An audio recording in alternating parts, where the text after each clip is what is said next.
Welcome everyone to another tier list that we're putting back on this series. I'm Owen the Birdman Finch, and I'm here with, Chris.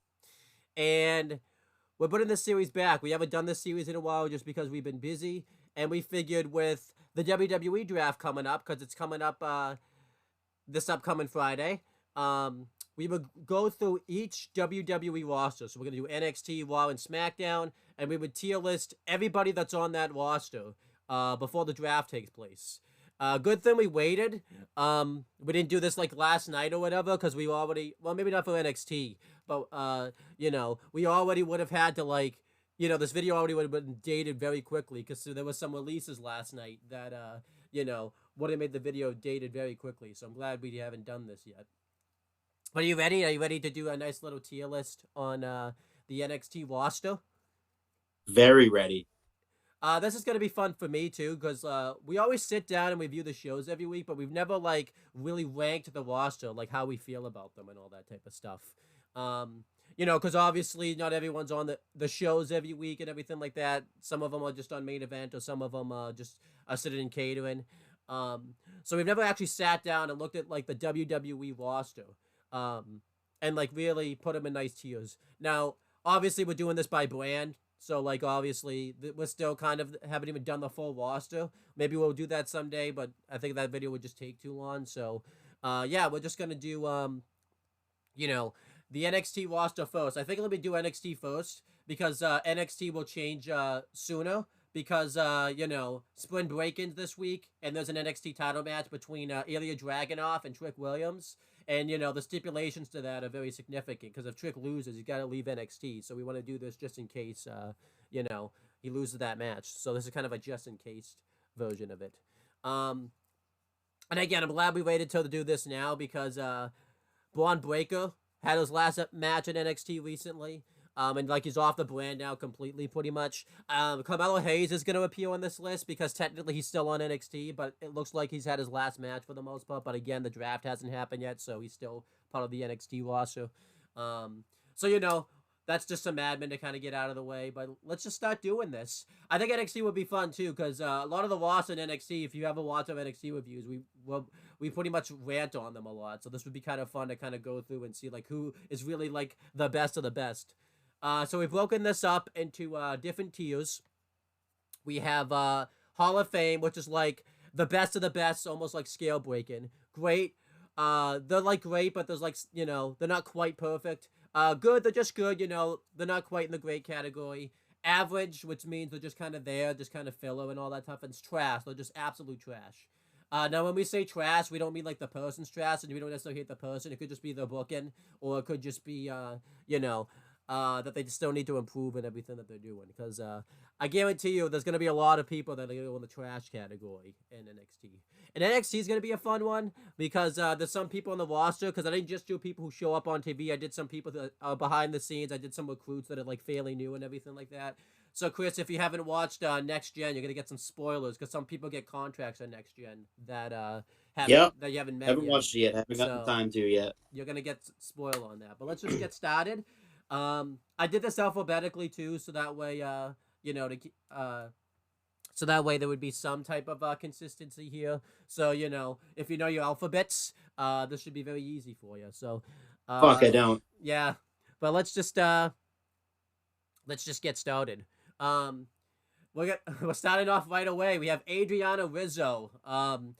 She's she's basically the valet for the family, which is Tony D'Angelo, Stax, and Luca Cusafino now.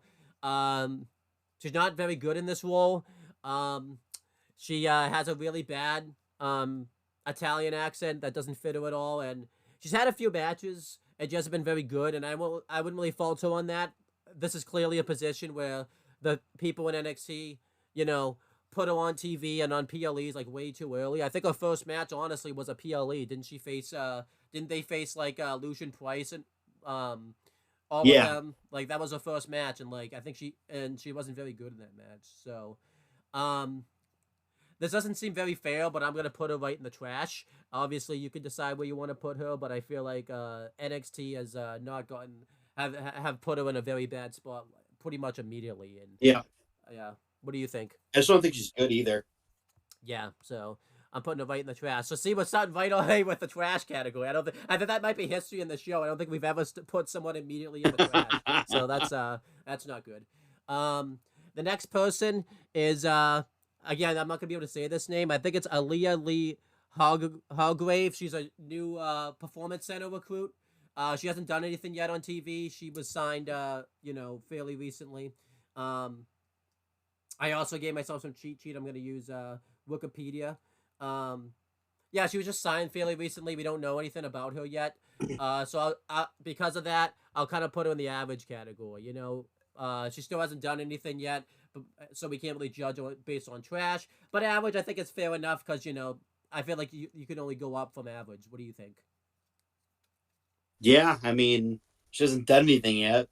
Yeah, so I think average is fair.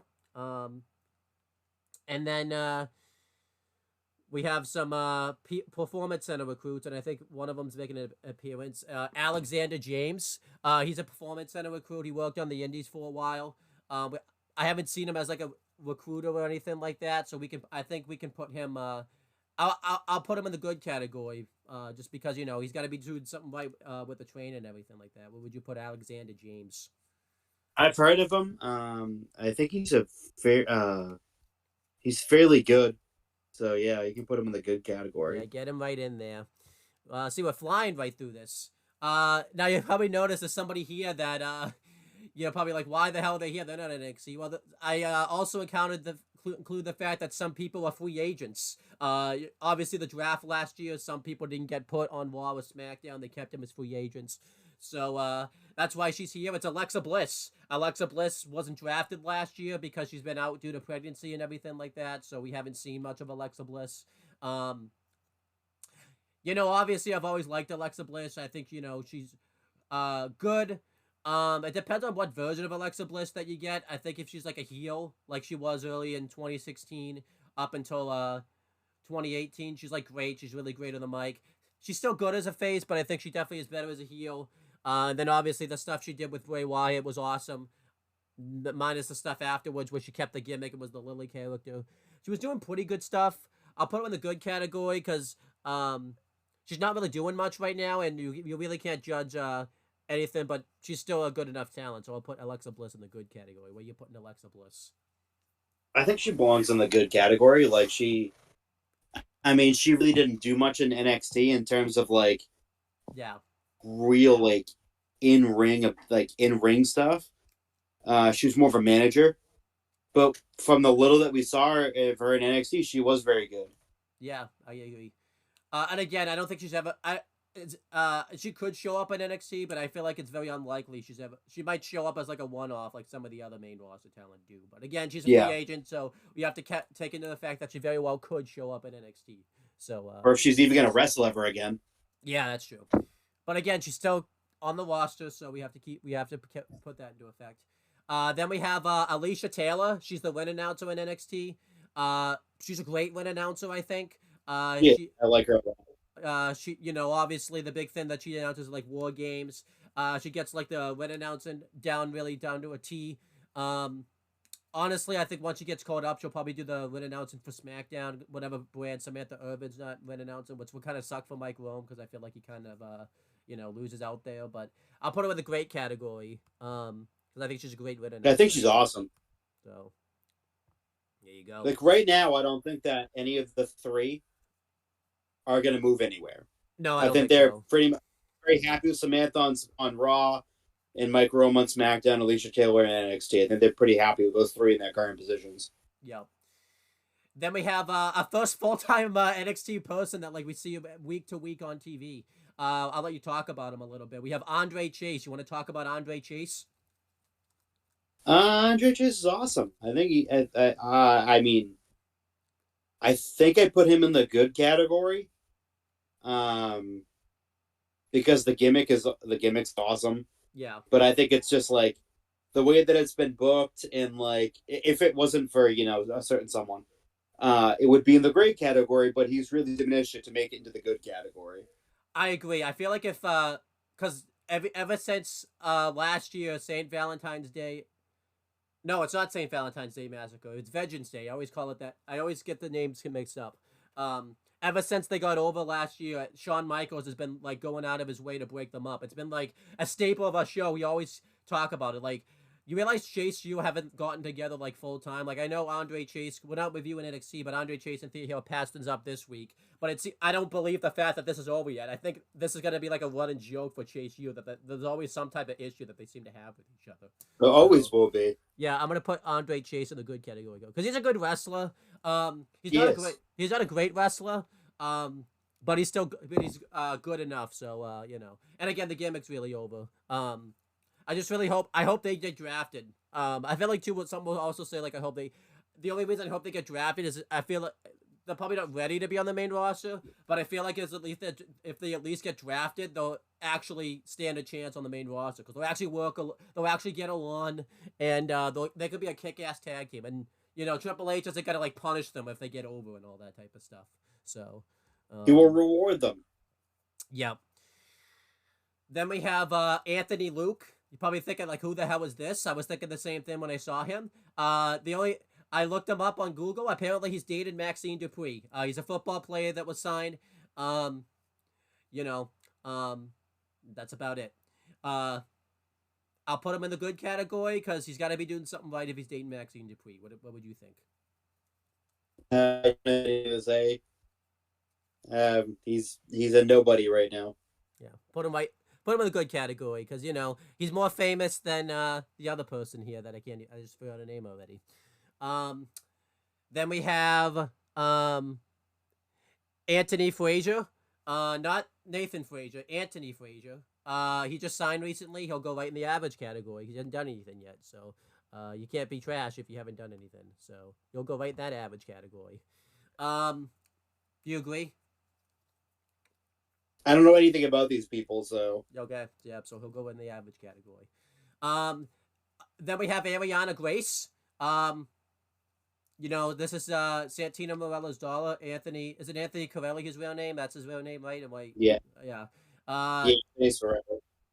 But yeah, her gimmick's terrible. She's basically mixed NXT, and she's doing the storyline right now where she like doesn't want to fight anybody, wants to like have cordial and everything, wants to be cordial and everything like that. And, like she's doing like a storyline like where she's trying to give like Gigi Dolan like a makeover and everything like that. I, I think we have to put her in the trash category. I really can't judge if she's bad in the ring or not too because of the gimmick because I feel like she can't really show what she can. Just never wrestles anyways. So. Yeah, so I'm putting Ariana Grace in the trash category. What do you think?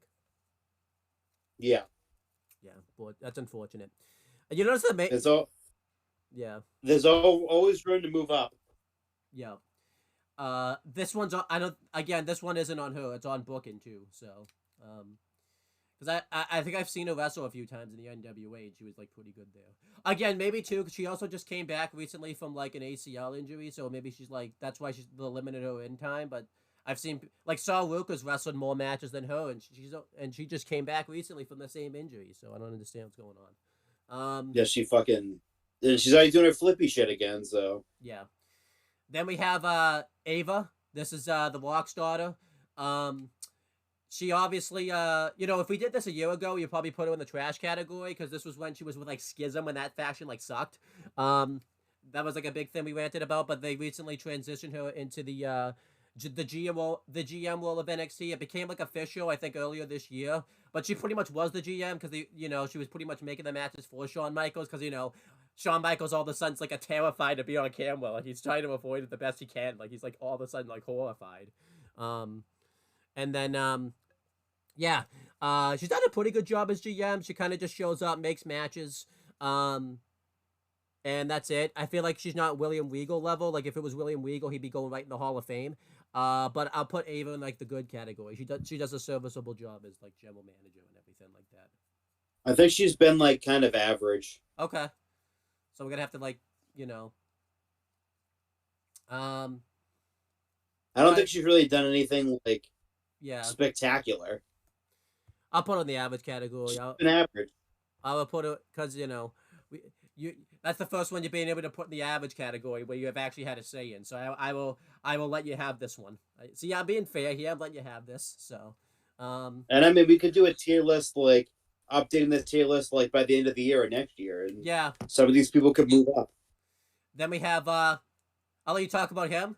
Axiom. He's just recently won the NXT tag titles. Why don't you talk about him a little bit? Oh, Axiom's awesome. I love Axiom. Yeah. Really, just a really great wrestler, high flyer. He's awesome. I love him. I think I'll put him in the great category. I agree. I still wonder what happened to I A love Kid. him. Like I think he died. I think A Kid like died. You know, him and A Kid are really good friends behind the scenes, and I yeah, I don't know what happened to him. Just magically, like yeah, weird how like Axiom shows up and like A Kid's just like gone. yeah. But they're two different people though, because Axiom mentions that they were really good friends in the UK and everything like that. So, you know, Two totally different people, not the same person. yeah. How dare you even assume that? But he's great though. He mixes up his high flying because he's not just a high flyer. He does like some really good submission moves, like transitions out of the high flyers, and like he's got a really good character. He's got a really good entrance. Uh, so I think he's been great. I think he's been great, and I like that they do the funny joke where like they'll mention like you're talking about my facial expression, but you can't see his facial expressions because he's wearing a mask, which I think is like hilarious. So It um, is. and then we have Baron Corbin. If we did this probably a year ago, Baron Corbin would be like in the bottom tiers, but he's been great ever since he's been in NXT. He's really Yeah. uh he's changed up his character. He's not like a mixture. He's not like the lone wolf, but he's like basically back to kind of that version. Um his NXT one didn't really start out that great because he was like Gable Stevenson's first opponent, and he was like still transitioning into that gimmick.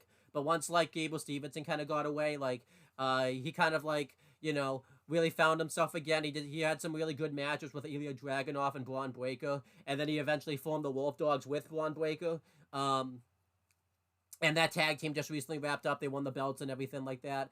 And I think he's just like really he really like added a lot of like legs to his career. Like he could have just stayed in the main roster and been like stagnant, but I really respect the fact that he actually wanted to like work on his craft and go on NXT and like basically like rejuvenate himself. So I'm probably gonna put like this is gonna sound weird. He's probably going into Hall of Fame. He's really been awesome ever since he's been in NXT. And again, he might be done in NXT. Like this might be it for him. Because he could get drafted to SmackDown, so that way they can continue to do the Wolf Dogs. But I'm putting Baron Corbin in Hall of Fame. I think he's been awesome ever since he's been in NXT. What do you think? I think if you combined both of them, both of his runs in NXT, yeah, he's probably one of the best the PC's ever Yeah, put out there, for sure. there you go. He's going right in that Hall of Fame. Then we have Big E again. You're probably thinking, why is Big Hall E? of Fame don't even need to All right, just right in the Hall of Fame. all right. Yeah, I was gonna put him there I anyway. don't think So you would disagree with that. yeah, I was about to explain why Big E's here, but I think you know why because he's a free agent. So, um, and he's Yeah, in because the he's got that. yeah, Probably his career is over now. yeah, pretty much. I would think so. Then we have Blair Davenport. I almost said her other name, but you can't do that here. Uh, she's been good. She's been very vicious on NXT. She's been booked fairly well. I feel like Shawn Michaels is kind of like, and the NXT writing team has done her like a little bit of a disservice because, there's weeks where she's just not even on the show and she doesn't have any storylines going on. I remember she had the NXT Women's Title match earlier this year against Lyra and she lost very quickly. It was like a very quick match. So I put her in the good category, but she really should be higher. But the booking hasn't really been behind her and everything. But would you put Blair Davenport? Um, if she was booked properly, she should be in the great category because she is an elite level talent. But in terms of like, I think she's like maybe average. Yeah, I wouldn't disagree with that either. Like it's just tough to like because I think I'm like she should probably be in the good to great category, but like it's been so 50-50 booking with her. She's just been there's made her so average. Yeah, I'll put her in the average. I'll agree with you on that one. They could always turn her career around. I think she's definitely should get. I think she should get drafted. Because I feel like Triple H would definitely book her better than Shawn Michaels has been lately. So, then we have Blake Howard. I don't think you've seen him before. He's a commentator they just recently signed. He's been doing just the C shows, Level Up and Main Event. He's okay. on commentary. He still needs to like grow. He hasn't really grown yet. Um, I put him in the average like category. He could still improve. I don't know what will come. I don't know like, if he's gonna be sticking around because they typically get like. I feel like I'm getting the vibe like he won't be around much longer, just because like typically WWE will sign someone just to do play-by-play for C shows, but then they don't really last that long. Like Sudo Shaw's a good example of that. He was gone pretty quickly. So I'll put him in average. What would you put? Not Sudo Shaw, Blake Howard. Um, again, like I don't watch any of the C shows, so I average, I guess. Yeah, he's gotta go in that average. Um,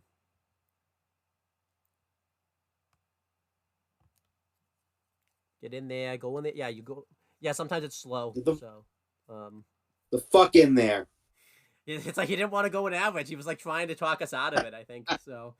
Um, all right, you talk about this one, Boa, not Bo Dallas, Boa. I don't know if do you even remember who Boa is? Boa Dallas? But do you even remember who Boa is? Yeah, he's not good. Trash. Yeah, I agree. Uh, no, it's not good. And then we have Bo Dallas. Um, again, he's a free agent, so he could show up in NXT if he wants to. It's really tough because the version of Bo Dallas we're ranking isn't even the Bo Dallas that's gonna like show up. Like it's gonna be a different Bo Dallas. I'll put him in like the good category. It's always good to have him around and everything like that. But again, I don't think he's really ever gonna show up in NXT, so I'll put him in the good. I'd put him in the good category.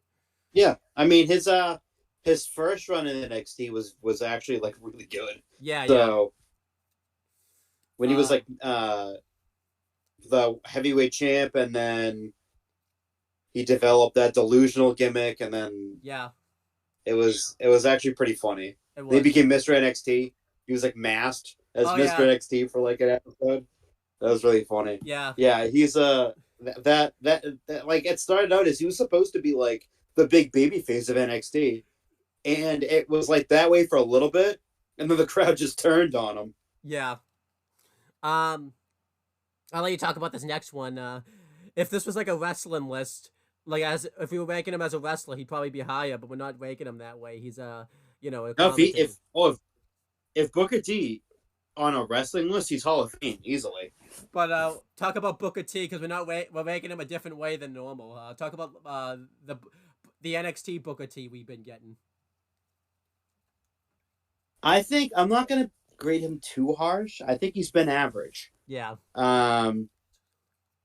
He doesn't really give any terrible insight.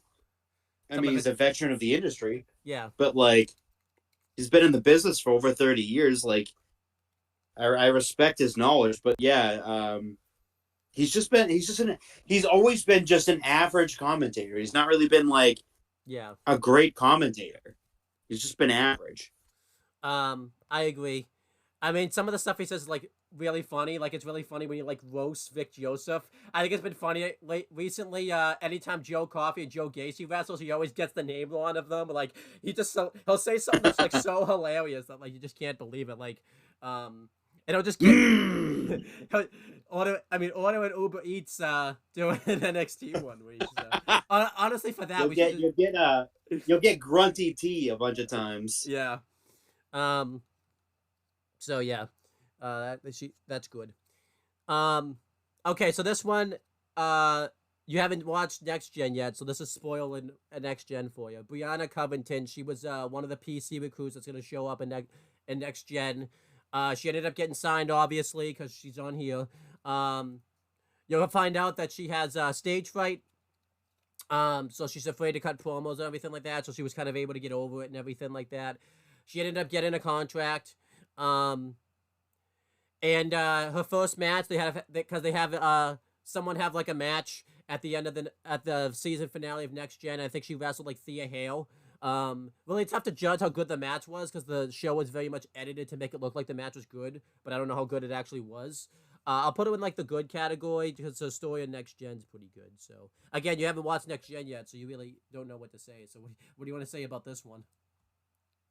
I can't say anything. So Yeah, I can't say a thing. I don't really have any insight because I haven't watched the show yet. Then we have Brian Duncan. He's a writer on NXT. I mean, with how NXT is, we should probably put him in the average category because NXT is like the worst show WWE produces. So I think he should be going in that average category. Quite literally, yes. Yeah. So he'll go right. Again, it probably isn't even his fault, but like he's writing the show. He has a hand writing the shows. So go right in that average category. Get right in there. While we let this catch up a little bit, do you want to talk about Brindley Reese? I don't know. I think you know who she is.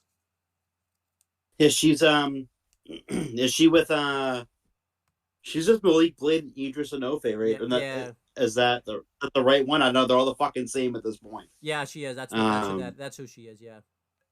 All the blondes they have done in NXT like mesh into one person in my head. Yeah, Brindley Reese is the one that's with Blake and Enofe.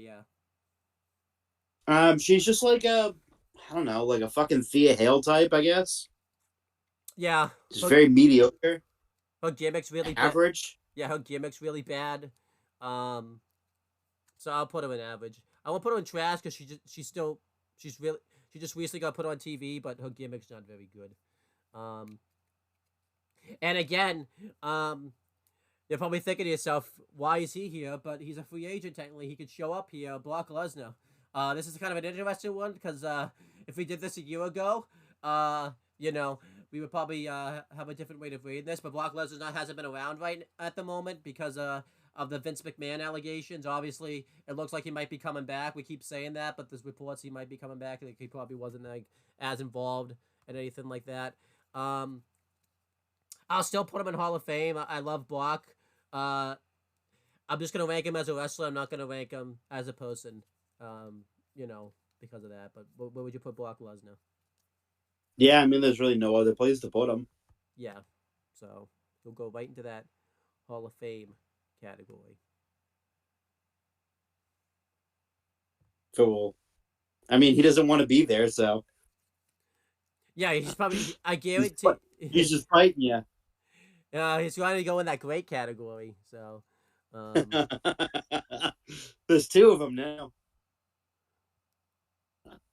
I know what the hell is okay. Yeah, this thing never gives me issues, but today I think it's just because I have so many people here. That's why it's giving me issues today. So okay. Yeah, it's running slow. I think the ads too are like fucking it up. So. Oh, the ads is fucking like a different ad every 30 seconds. That never does this. I don't know why it's doing this, but whatever. We'll just keep going. Then we have I think it's Blanco Lima. Yeah, Blanco Lima. He's in the tag team Out the Mud. Trash. I don't like this tag team. It had potential and level up, and then Sean Wu. They both are. So if you see them both on there, they're both trash. Yeah, they're trash. They're not good. So. Then we have Brooks Jensen. He's not trash. The fucking. He wanted to go there. Yeah. Immediately. Yeah. Brooks Jensen. I'll put in the average category. His average. Yeah, his singles run hasn't worked. I get it's not his fault, but like they broke up Brooks and Jensen for no reason, and then it just hasn't been a good time for them. So he'll go in the average category. Then we have Copeland Bobby, average. She just signed recently, so we don't know what much about her. So she'll go in the average category. Do you agree?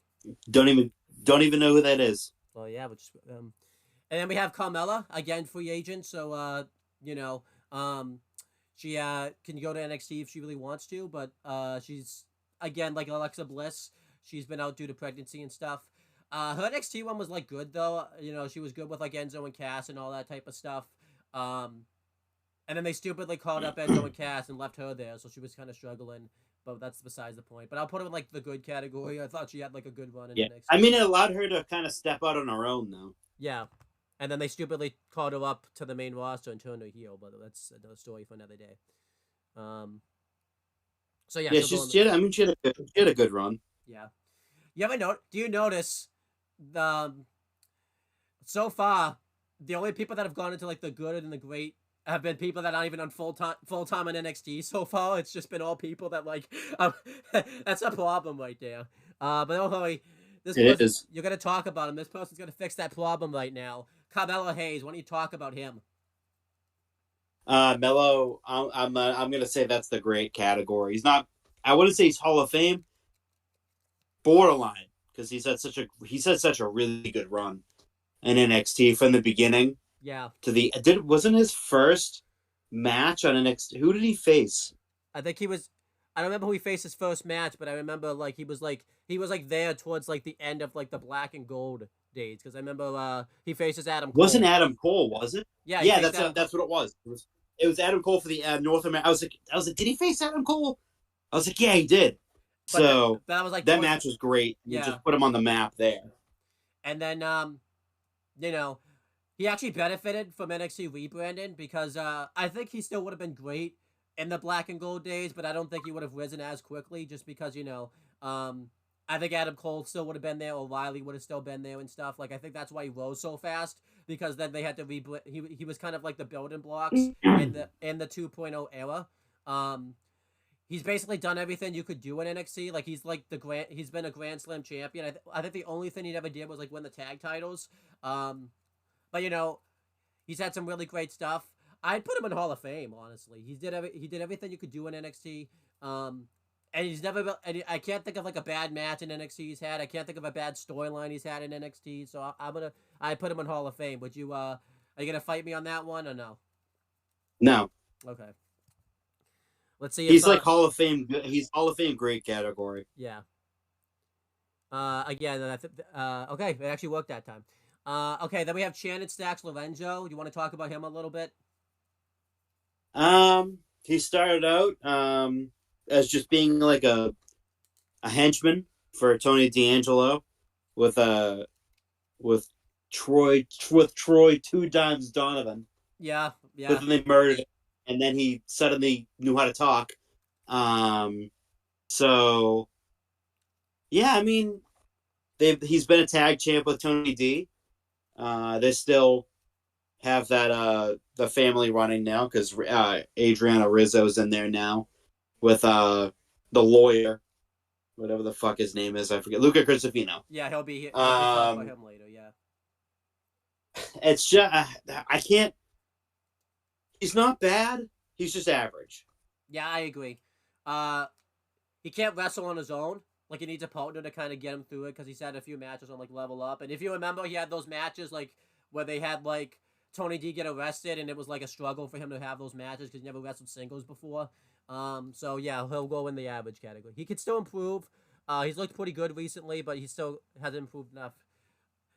Um, then we have Charlie Dempsey. He's been really good in NXT. Obviously he was in NXT UK, but then when that folded, he's like one of the few that crossed over, which I'm glad they kept him. Um, and then he showed up in NXT. Obviously he didn't do much for a bit. Then he started teaming up with Drew Gulak, and they formed the No Quarter Catch crew with eventually Damien Kemp and Miles Bourne. He just recently won the Heritage Cup, but he's been doing some really good stuff, even though it's not been in NXT. But I think this just shows you how great he's been. Like he's been able to transition. Like he had a match in All Japan Pro Wrestling for the Triple Crown title. He went and wrestled in Bloodsport.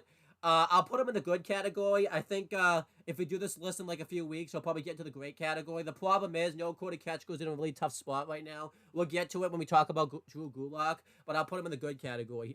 He's really awesome every time he's out there. Where would you put Charlie Dempsey? I think by the end of the year he's going to be in the great category, so I'm going to put him in the good category. There you go. I think too. Again, I think he's going to be. I think he's going to be at the top relatively soon. Yeah. Hall of Fame. I think he's going to be. He's so damn good. He's literally a carbon copy of his dad. Like carbon copy. Yeah. Okay, so I messed up earlier. That wasn't Copeland Blight earlier. That was this is Copeland Blight now. I read the name wrong. It was Carly Blight was the name earlier. That it's the one. It's the one next to Stacks right now. This is Copeland Blight. Average again. He hasn't been. He just got signed recently.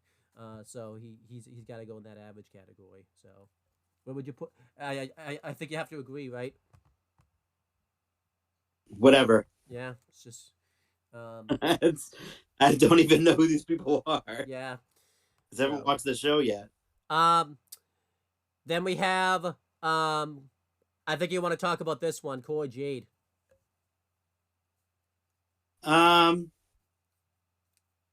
Yeah, this one's interesting Because if this was like 2.0, she'd be in the great because I thought she was fantastic. And then they inexplicably turned her heel, and then they butchered her big time, and she got her tits done, and then when she came back, she tore her ACL. So she's probably going to be out for probably another 3-4 months at this rate. Sean just butchered her completely even before she went and got her tits done. Yeah. I think I still am going to give her that respect. Like I'm going to put her in the good category. Yeah. Um. Hmm. I'm gonna Because I put. think she's still really good. It's just that Yeah. her booking has just been so bad, but the talent is there. If you go on talent level alone, yes, she belongs in the good category. I'm gonna go average, mainly because like, uh, the bookings outweigh the talent. Because like Sean's had like an opportunity like 3 times to bring her back and just turn her face, and he keeps sticking to a heel. So I'm going average. Um, you gotta fight I'm me not on going to this one. fight you on that. I get it. That Sean. This is not on Core J. This is Shawn Michaels' fault right here. So, um, then we have Coy Wayner, the new recent signee. Average. He has got to go in average also because he hasn't done anything yet. So, again, you can't. You have to just sit there because you don't know who he is. Um, so yeah. Um, then we have Damon Kemp. This one's an interesting one. Uh, he's had a really weird career in NXT. He started out very well. He was a good baby face, like blue chip on showing up on Level Up. Then he joined up with Diamond Mine, and then he randomly turned on Diamond Mine for no reason. Um, it could have been good. I think Roderick Strong leaving fucked it up because I think now knowing what happened, I think Roderick Strong was meant to turn on Diamond Mine, but then he left the company. So then um, they changed it to Damon Kemp. I think is probably what happened. They haven't said, but that's assuming I'm assuming that's what happened. Um, and then he just went on this like job or losing streak like for like what months? I don't think he won like I don't think he won a match in like 2023. And then he's turned his career I around. don't think he did. Yeah, he's turned his career around a bit though. He's joined up with Noah Quarter Catch Crew now. The thing that sucks about it seems like he's kind of the fall guy. It's either him or Miles Bourne that are the fall guys when it comes to Noah Quarter Catch Crew. But I'm happy that he's back involved in something now, so I'm gonna put him in the good category because this is one where the talent I think has overweighted, and now it's finally paying off. Where would you put Damon Kemp? Average. Oh, okay. Why would you say average? He's just average. Oh, okay. Um, Trying to think if I have to fight. Mediocre.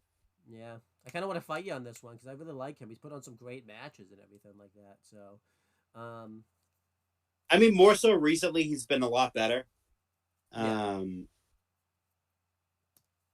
But yeah, like if this was like last year, he's going to the trash category. Okay. I'll put him. Uh, You know what? I will put him in average because I won the Core Jade argument. I'll let you win this argument. I mean, it's not an argument, it's that's just a debate. fucking. It's not an argument. It's just a debate. I'm making But it yeah, seem like like he's he's really up to stock, and he's definitely like on that borderline of being on the good tier. yeah. Um. Then we have He's at least improved. yeah. I agree.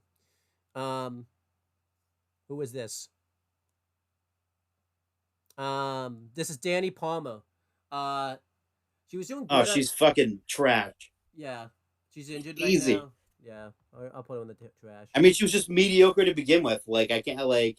Yeah, I put her on average. I feel like that's a little too harsh of a judgment. I think because I remember I think she's finally started. I think she started finally getting like something, like going.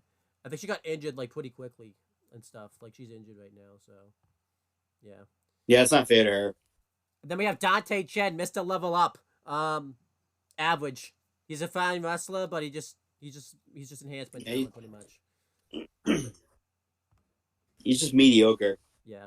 I don't think I'm surprised honestly I'm surprised like when they've done the releases he hasn't been released yet. I think the only reason he hasn't been released is because Like shocked. yeah. I'm surprised like honestly one of these days he's going to show up in the release category and I'm not going to be surprised.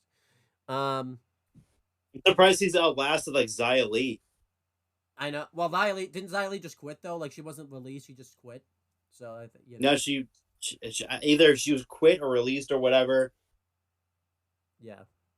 I'm Um, surprised yeah, I don't know. Then because we he have doesn't do anything. yeah, Oh, he just jobs. That's it. Um, he's a job guy. then we have Doreen uh Goldburn. Just recently signed. She's gonna go in that average category because she just recently signed. Do you agree on that one?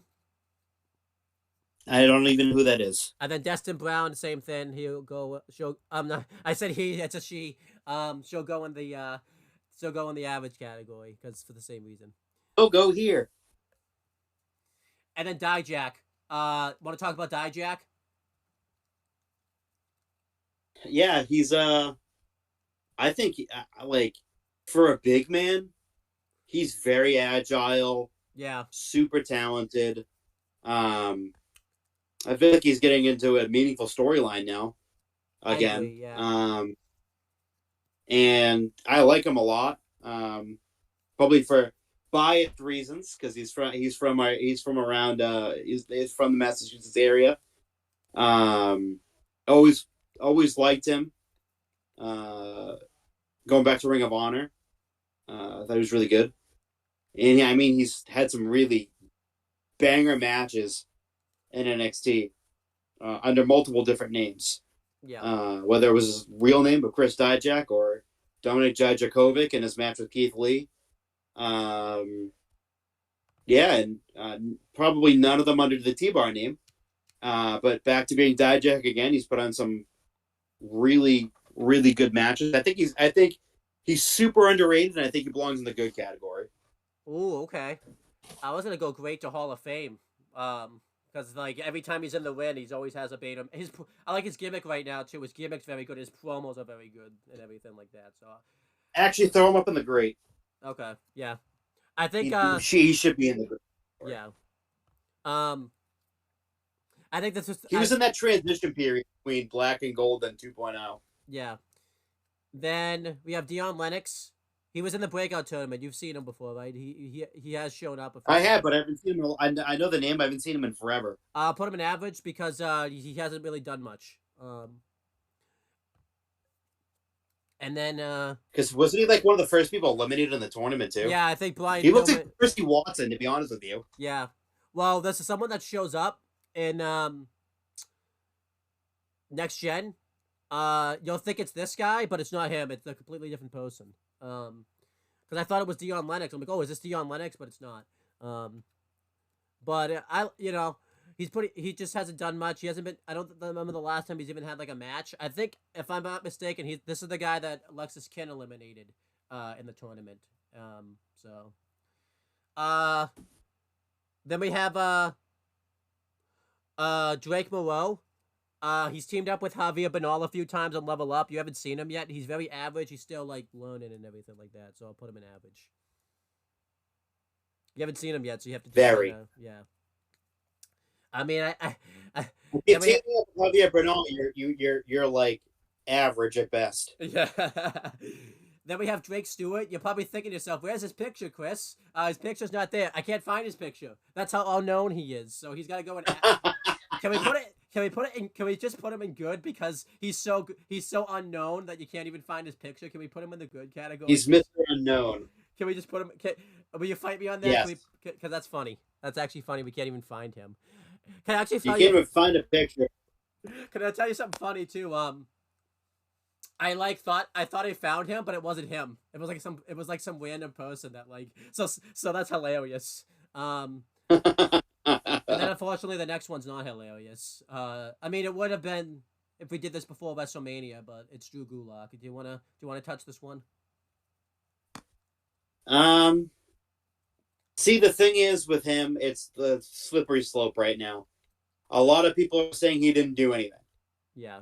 People within the company, they had their recent evaluation of him, and they said that pretty much he didn't do anything.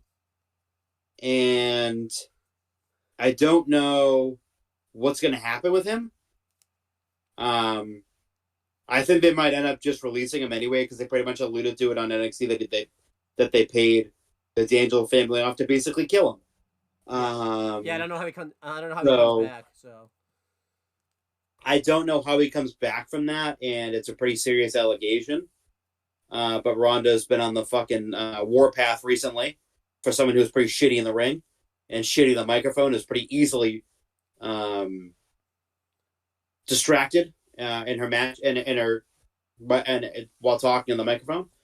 But you got to take it seriously nowadays. It's not nothing to joke about. So I don't know. It's just he's so good, and from a strict in ring standpoint, I would have to put him in the good category. yeah, I still included him in the tier list because as of this recording, he hasn't nothing's happened yet. He's still in the company. He could honestly get Yeah, released the second. he's not really.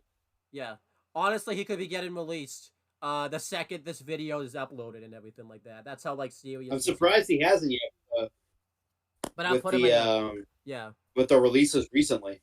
But I'll put him in the good category. He's always, he's always been very good. He got something going with the No Quarter Catch crew, and you really like elevated a lot of talent behind it. It kind of sucks that the No Quarter Catch crew doesn't have him now because that was like the big reason the gimmick was working is because he was like the veteran of the group, and now they don't have it anymore. So yeah. But yeah, that's yeah. And then we have Duke Hudson. I like Duke Hudson a lot. You know, he's been very good. I think Chase U really added a new dynamic to him because before if we did this before Chase U, he'd be in the trash probably. But like Chase U really added a lot of elements. He got to finally get over and everything like that, which is why it pisses me off every time I have to see Chase U have some type of issue or something because like, if you break up Chase U, what the hell happens to Duke Hudson? That's the thing I think about most of the time. But I'm gonna put him in the good category again. If he didn't have, if Chase U could just like be what it is and be what it's supposed to be, he would probably be in the great category like Andre Chase. But again, Sean just hates tag team wrestling. So I'm putting him in the great, not the great, the good category. Where would you put Duke Hudson? The good category because, like you said, like when prior to Chase U, he was not good. He was just a generic big man. Yeah. Generic egotistical big man. And on top of that too, like he was on Raw for a brief period of time. Yep. Do you remember what his name was? As Brendan Vink. Just not good. I think he was teaming up with what the hell was his name? Shane Thorne. Shane Thorne. Yeah, because originally in the Mighty That Don't Kneel or the Mighty of TM61, he was a member of that group originally. So it was kind of like a reunion for those two because they hadn't teamed up in years. But yeah, like he just wasn't doing anything, and then he got his head shaved bald by I think it was Cameron Grimes. Yeah, it was because it was right after Cameron Grimes turned face. Yeah, and then he wasn't doing anything, and then Bodie Hayward got released for some unknown reason, and actually saved Duke Hudson's career because they actually kind of gave him a purpose, and he's been a really good member of KCU. If you remember too, like before Bodie Hayward got released, I think his role with the Chase U was he was gonna like destroy it from within, but then I think Bodie Hayward getting released like pretty much made him a full member. I don't think he was gonna be a full member had Bodie Hayward still been around and everything like that. So that ended up benefiting. It turned on the group eventually, not immediately, but like I think he would have been like what JC James was doing. Yeah. So Eddie Thorpe, he's doing good for the university, but he's like arrogant and egotistical behind Andre Chase's back. Yeah. Then we have Eddie Thorpe. Again, because of the ads, this thing's fucking up, so he went into the good category. Because I put them in there anyways. I think he's been awesome. Yeah. He had a really good feud with Dijak. He's not higher because one, he hasn't been there for very long, and he hasn't done much. Like he's been stuck on Level Up ever since the feud with Dijak ended, which kind of sucks. I don't know why he's not on TV, but he's just not. Then we have Malik Blade. No, not this is Idris Enofe, average. This tag team's average, It had Yeah, promise both in of the them are average. it had promise in the beginning because it was like a thrown together team in like the Dusty Cup, and it looked like it was gonna go somewhere, and then Sean just stopped pushing him, so they're average. Yeah, They show up, they win, they lose. That's about all they do. I think it's they get 50-50. yeah, and then someone that shows up on Next Gen, she just got signed, Emma Marie Diaz. Um, she's dating Lexus Kin right now. Um, which is kind of random, but okay. Because she hasn't been there for very long, so like it's just weird how that happened so fast. So unless they were dated beforehand or something, but Yeah, um, probably dating before the show. I'll give her average. She She didn't, a lot of these people must have been signed like before like the show started already. yeah, but And then it's um, just like, hey, here's your contract, like for TV. yeah, um, she didn't really stand out in Next Gen, so I'll put her in the average category. She doesn't really show up much until like the end of the season and stuff because they keep eliminating people. So like they, they'll do like an introduction for them and stuff, but then she just randomly like there, like she's kind of fades to the background. You're gonna see that on Next Gen what I'm talking about. So she goes in the average. Again, you haven't seen Next Gen yet, so you can't really comment on this. So, then we have Ezekiel Balagun. He hasn't done much, so he'll go in the average category. So, Yeah. uh, I'll let you talk about this one, Fallon Henley. Um,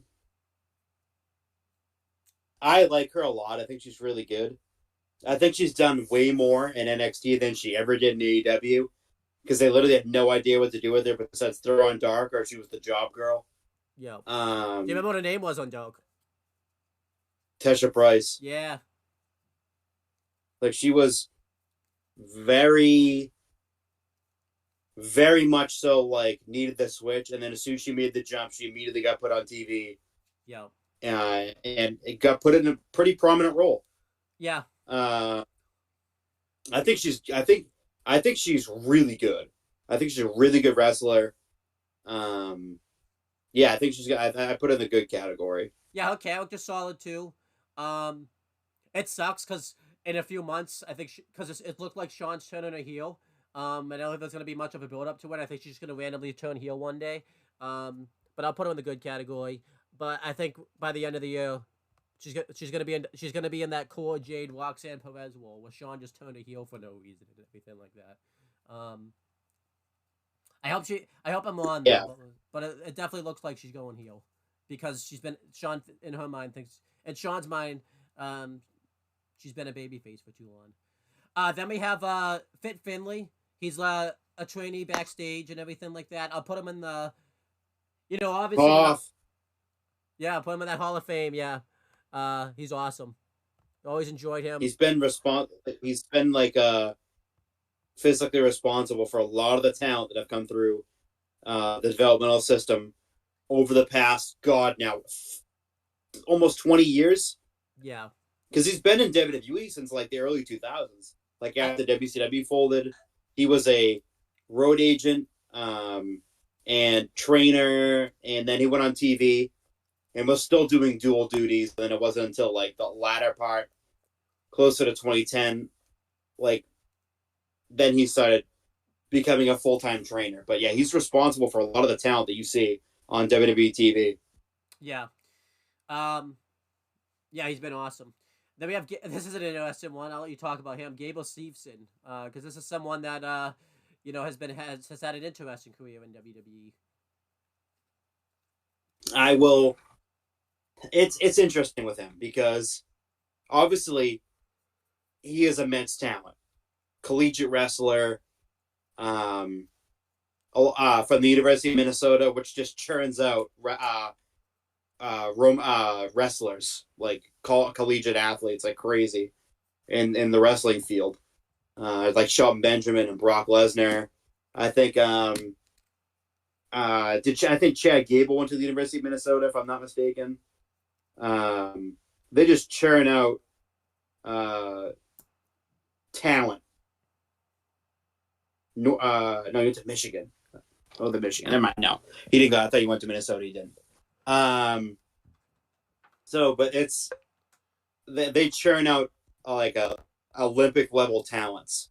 Like it's like like clockwork.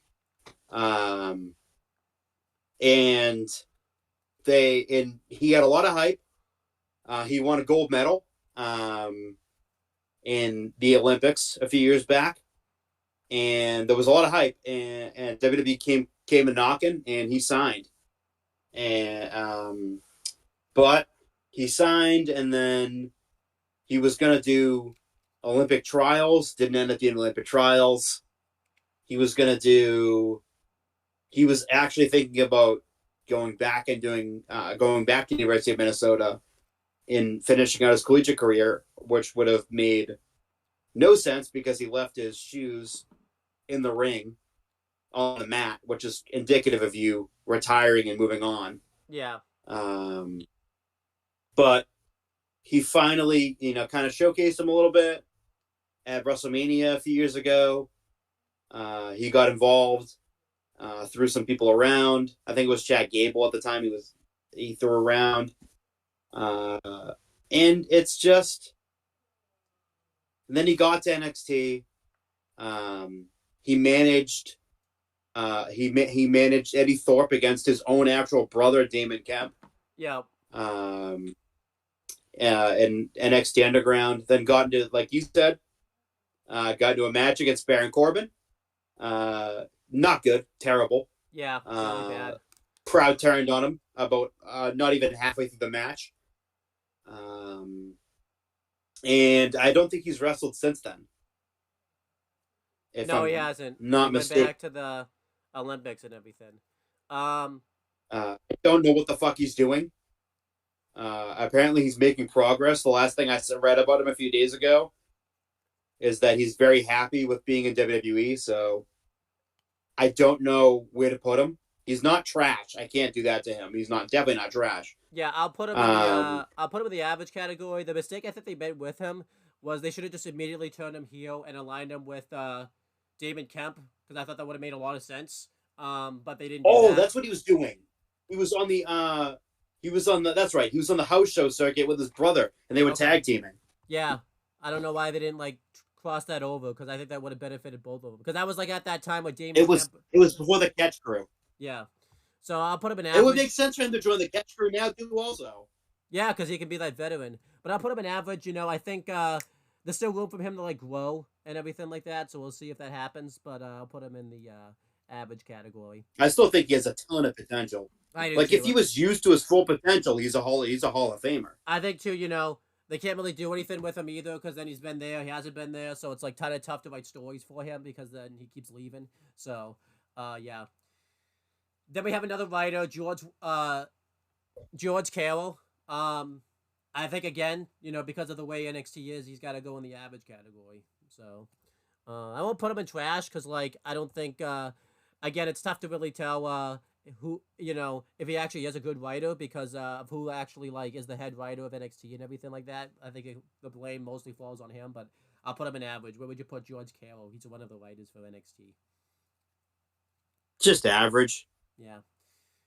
This one's nothing spectacular. This one's unfortunate. Gigi Dolan. She came in with a bunch of promise. She was Priscilla Kelly in the Indies and everything like that. It was pretty surprising, that she got signed in WWE because of what she was doing in the Indies and everything like that. You wouldn't think she would get signed, but she ended up getting signed. And then, even though she was in with Toxic Attraction, it wasn't good. She was featured very prominently though. She was a women's tag champ and everything like that. And then Mandy Rose got released, and I think had Mandy Rose not gotten released, I think Toxic Attraction all would have gotten called up to the main roster together. But then Mandy Rose getting released, I don't really think they thought Gigi Dolan and JC Jane would have been able to do it on their own. I think Gigi Dolan probably could have, because she has experience in the business. And then they broke up as a tag team. She's been doing it singles for a while, and unfortunately, she just hasn't been very well showcased. She would get into a feud, and either the feud ends or just random. Well, the feud always ends without a conclusion. I remember she was feuding with. I I think planned out like she was feuding with Kiana James, and then that never like concluded. Like Kiana James just went into a different feud, and then you know that just sucked. And now she's in a terrible storyline with like Adriana Grace, where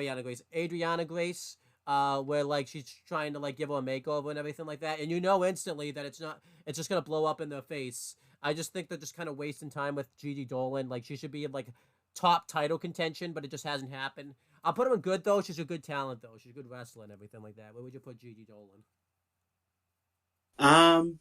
Where do you think? Where are you putting her? Good, Yeah, I agree with that. because the booking hasn't been behind her and stuff. So plus Yeah. she hasn't been on in like weeks. Like this week was like the first time she was like on in like weeks. Like I don't know what happened to her. Like they set up this storyline like she like how Adriana Grace was supposed to give her like a makeover, and then she wasn't on for like weeks, like weeks. So I don't know what's going on. I really hope she gets called up to the main roster. I think she would benefit from like a call up. She would. Because I think Triple H would utilize it totally to her potential and everything like that. Maybe not immediately, because there's just so much talent on the main roster right now. I think she could get lost in the shuffle, but I think she'd be better off at least being on the main roster than in NXT. She'd be out of these Yeah. Oh yeah. and everything like that. All right, so this is interesting. We have Julia. I didn't put her on the list originally because she wasn't on the wiki list, but I forgot. Oh wait, she signed to WWE recently, but she just recently signed. Like, she signed on like WrestleMania week. They showed her in the crowd and everything like that. I haven't actually seen any of her work or anything like that because it's just I don't have the time of the day to do that. I'll put her in the good category just because of the hype around her and everything like that. So I'll put her in the good category. And because again, she hasn't done anything yet in NXT. Like she legitimately just signed and everything like that. But with the hype, something big's coming and everything like that. Where would you put Julia? Oh yeah. I put her in the good category for right now. I mean, that's a really good way to start for her. I think by the beginning of next year, she's gonna be probably near the Hall of Fame category for me. She's probably gonna. Because I think she's that fucking great. Then we have he's shown up a few times. Joe Raj, average. He just shows up on Level Up and just jobs. So that's kind of what he does. He's just average. He'll just show up on occasion, just job. Have you even seen him yet? I don't even think he's been on NXT yet. Nope. So, not one single eyesight of me has seen him. Yeah, he might have had like an enhancement talent match, maybe on NXT, and we just don't know about it. But like, yeah, he's going in that average category. Hank Walker, I think, is trash. He started out very well as like the security guard, but then he just fizzled out very quickly, and now he just doesn't. Now he's just a house show guy. I think he's trash, but I think he's trash. Though I think his stock just gone down massively. Where would you put Hank Walker? Trash. He's not good. Hanky Tanky kind of sucks. Yeah. By the way, you're lucky we didn't review that episode that week because I was pissed when like they were taking it to like the Good Brothers. That was fucking terrible. Like that was just awful. Like having a 50-50 match with the Good Brothers. That should have been like a freaking squash right there. It should have been. Who else is here? Hayden Pittman. He's shown up and Level Up like once, so he'll go in average because he's done something. Yeah. I think you just have to agree on that one because you don't watch Level Up, you don't watch the C shows, so. Yeah, C shows don't deserve my time. Then we have Hunter Smith, same thing, average. He just signed recently, so you gotta go in average. I'll let you talk about this guy. He's haven't talked in a while. Ilya Dragunov, the NXT champion as of right now. Fucking, see. This is Hall of Fame. He's amazing. Yeah. He's been an incredible champion. He's an incredible wrestler. Yeah. He just made his Raw debut recently against Nakamura and won. He's in the draft right now currently. And by the way, it kind of stands. Looks like he's about to be on the move to Monday Night Raw. Yeah. Not Monday Night Raw, but the draft. He entered into the draft recently. We'll see where he goes, but he's been terrific. Yeah. He's amazing. Even his stuff from the NXT UK, his stuff with Gunther, it was incredible. He's had some fucking classic matches in NXT. He's absolutely incredible. I agree. Every time he gets in the ring, you want to pay attention to him. Um, the only thing that sucks about him is like I think recently he hasn't been there very much because like the Tony D feud, I think he was in the arena like once. Um, I think because he went. I do wonder if he was getting like his affairs in order, like he knew he was due for a call up at some point. So like he went home to like be with his family one last time and everything like that. Because I think he realized he's gonna be on the road a lot now. Um, but he's incredible. Um, every time he has a match, he brings the best out of that wrestler, and he's just incredible. Um, then we have Izzy Dame. You know, she started on Level Up. It looked like she had potential, and then they paired her up with Kiana James, and all that potential went out the water. So I'm gonna put her in the trash. Absolutely. Um, She's not good. yeah. Um, I don't know why. Well, I was just say I don't know why they signed her, but I think I know. It's pretty obvious why they signed her, so we don't need to talk about that anymore. Then we have someone that just signed recently, but again, he hasn't shown up anywhere yet, so we have to kind of just go based off the free agency. It's Jacob Fatu. Obviously, I don't think he's gonna ever go to NXT. He's probably going right to the main roster. They're just waiting to debut him. Again, I've seen him once. I haven't seen him very much, but with the hype that he has behind him, I'll put him in the good category. Again, he just hasn't done anything yet. Watching him on MLW, I was insanely impressed with him. His athleticism.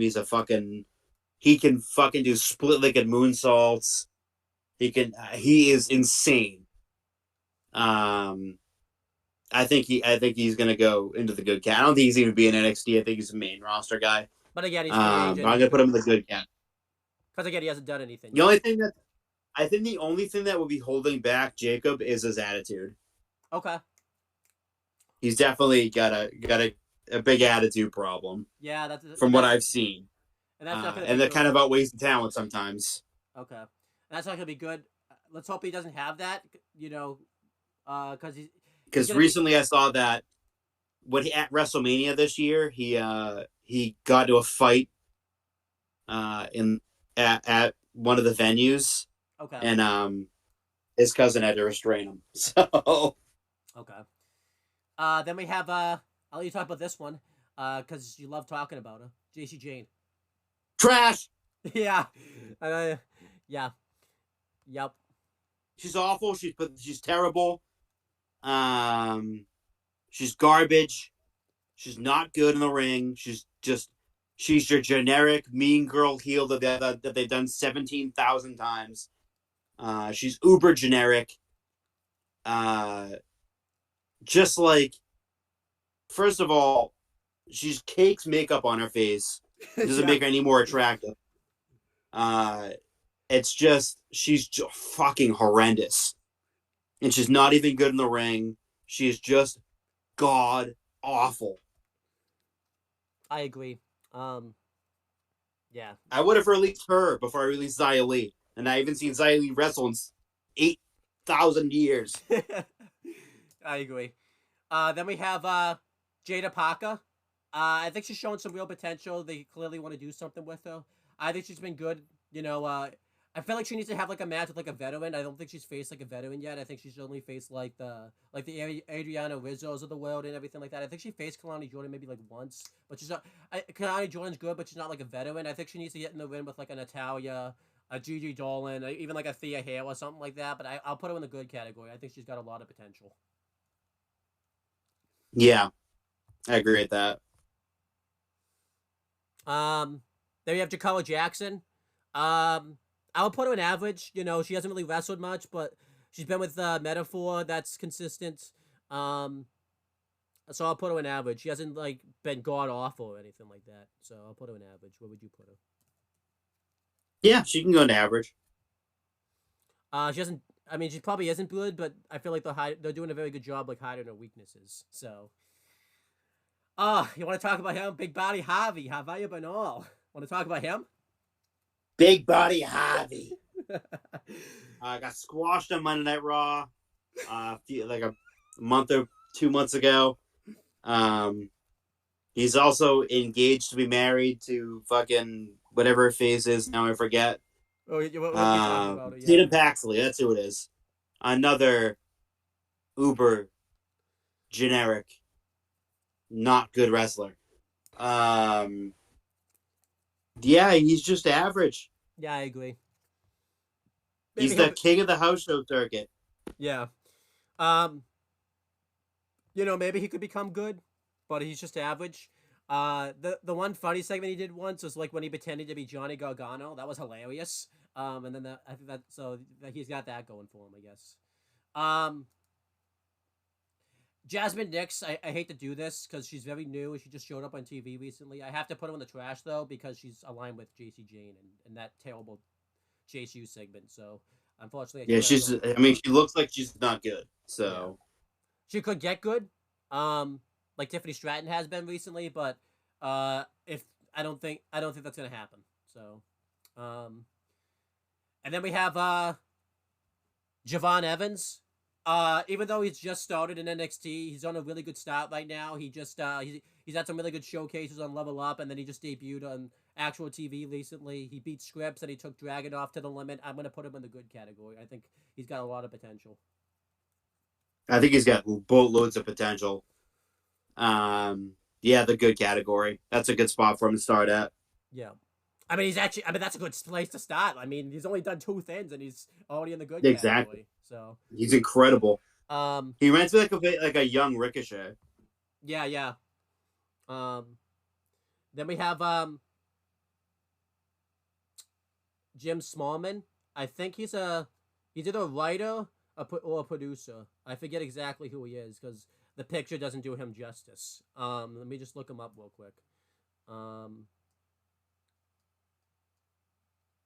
no, he's not. I think he might go on the average. I looked him up ahead of time. I think he's a producer or something. What I'll just put him in the average category. I literally no idea who that is. I looked him up like several times. I knew this was gonna happen to somebody, but I'll put him in average because I feel bad that I forgot who he was. So, um, if I find him later, I'll bring it up. But I think he's like a writer or something. Um, so that's who he is. I'll like look one more time, and then if I can't He's a find him, person. yeah, I'm supposed to. Oh, he's a writer for NXT. So again, just take what we've been saying about the writers for NXT. Yeah. Um, To me, they're all lumped together. yeah. Then we have Joe Coffey. I really like Joe Coffey a lot. Gallus is really good. Sometimes I don't know how to feel about them. It depends on how they're booked, but I really like Gallus. They're really good wrestlers. You know, Joe Coffey's had a really good run in NXT UK.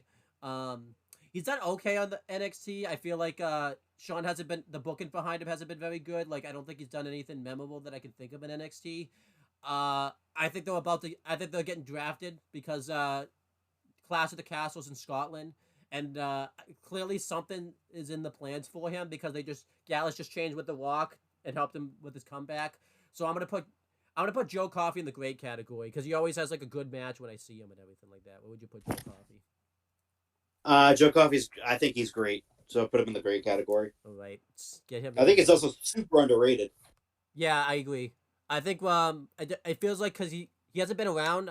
Probably because he has been helping the Rock train, but he hasn't been around since like what I think the last thing he did was the Rich Holland thing, where like he couldn't like hit him with the chair and all that stuff. He was like felt like bad Oh about yeah, it they did that. But how long ago was that now? Like because it was like right before Sean Spears came back and everything like that. yeah, So yeah. And they started helping the Rock because for a while it was his brother Mark and Wolfgang were just Gallus together.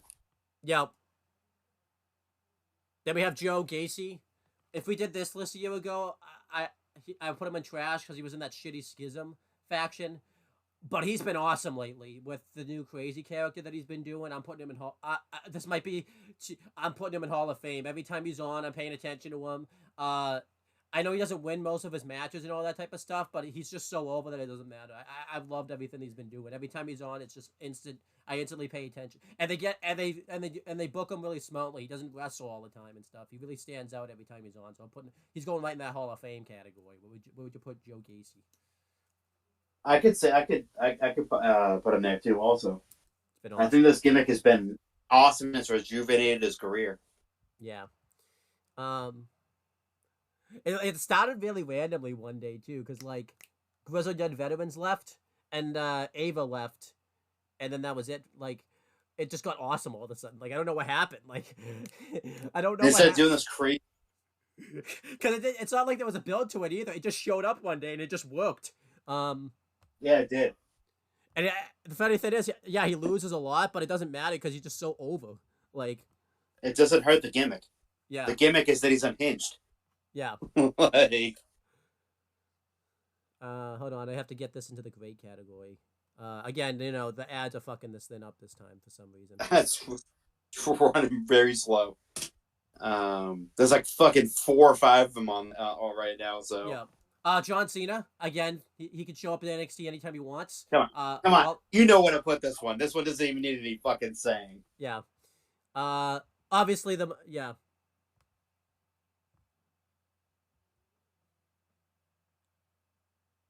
The legend, the Hall of Famer.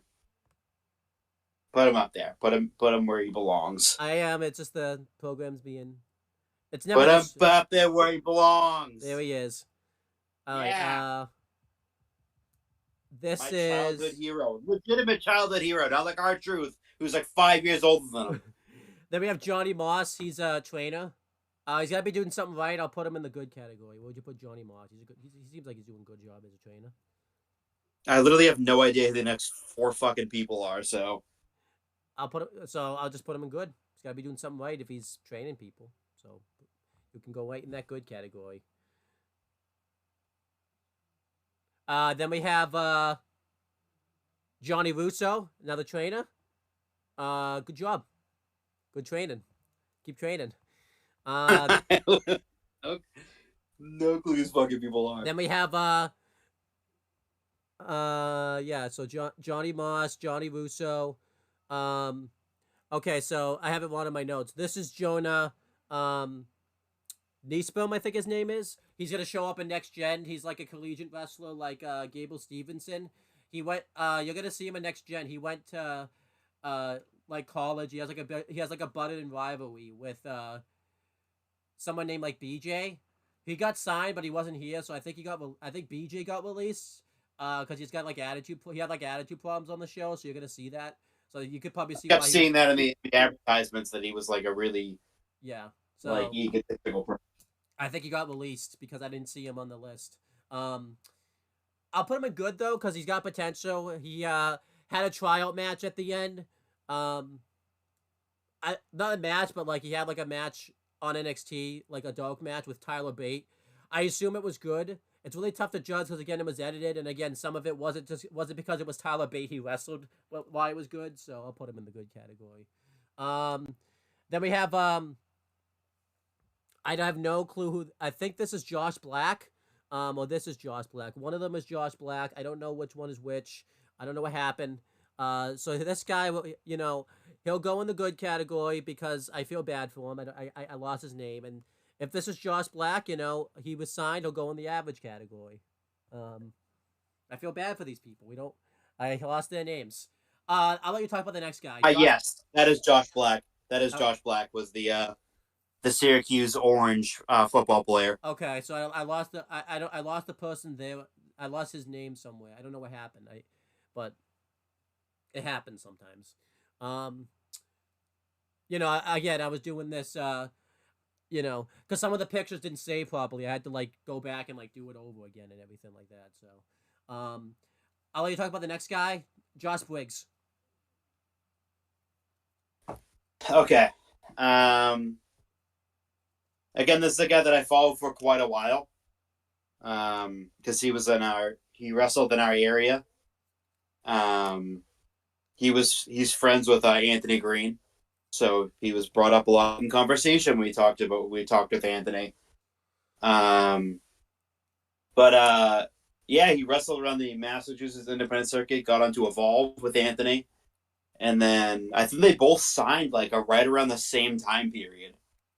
And it was right around like 2019-ish, 2019, 2020, but it was before the pandemic.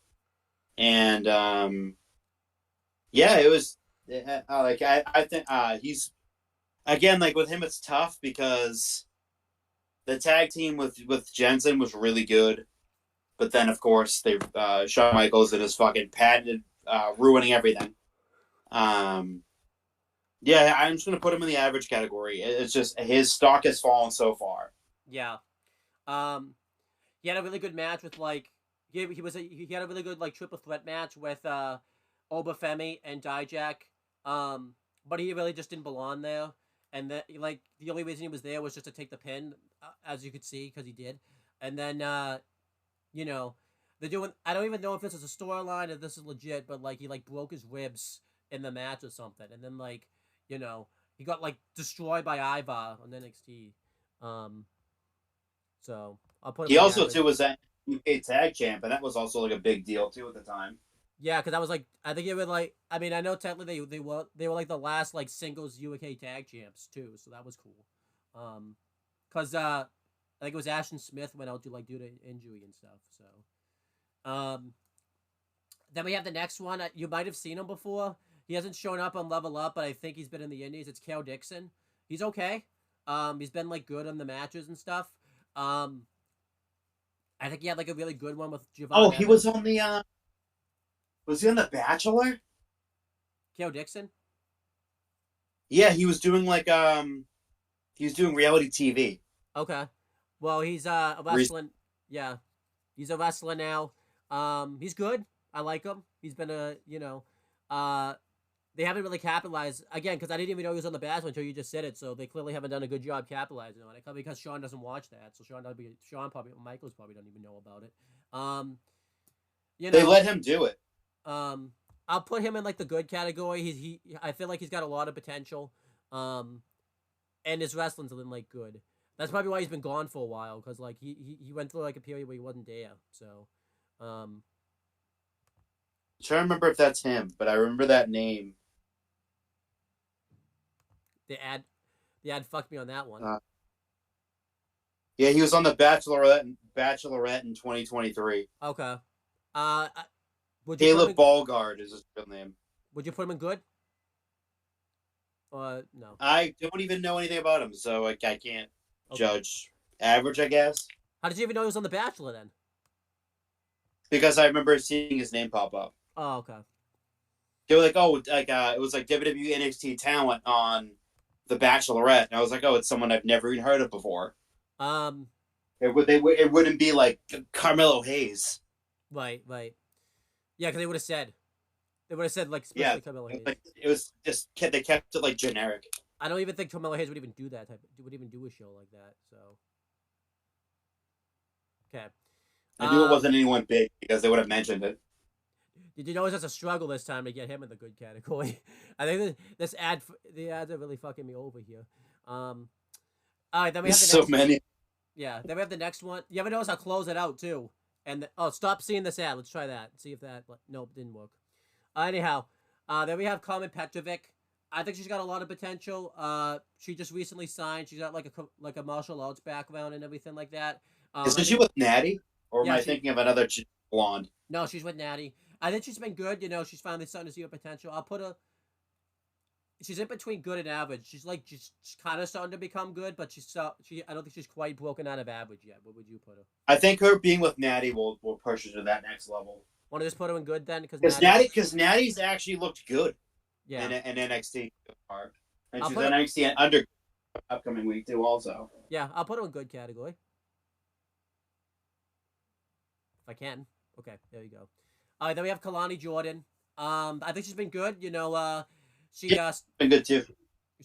I think she's dating Carmelo Hayes, which I think has helped, like, you know, her get pushed and everything like that.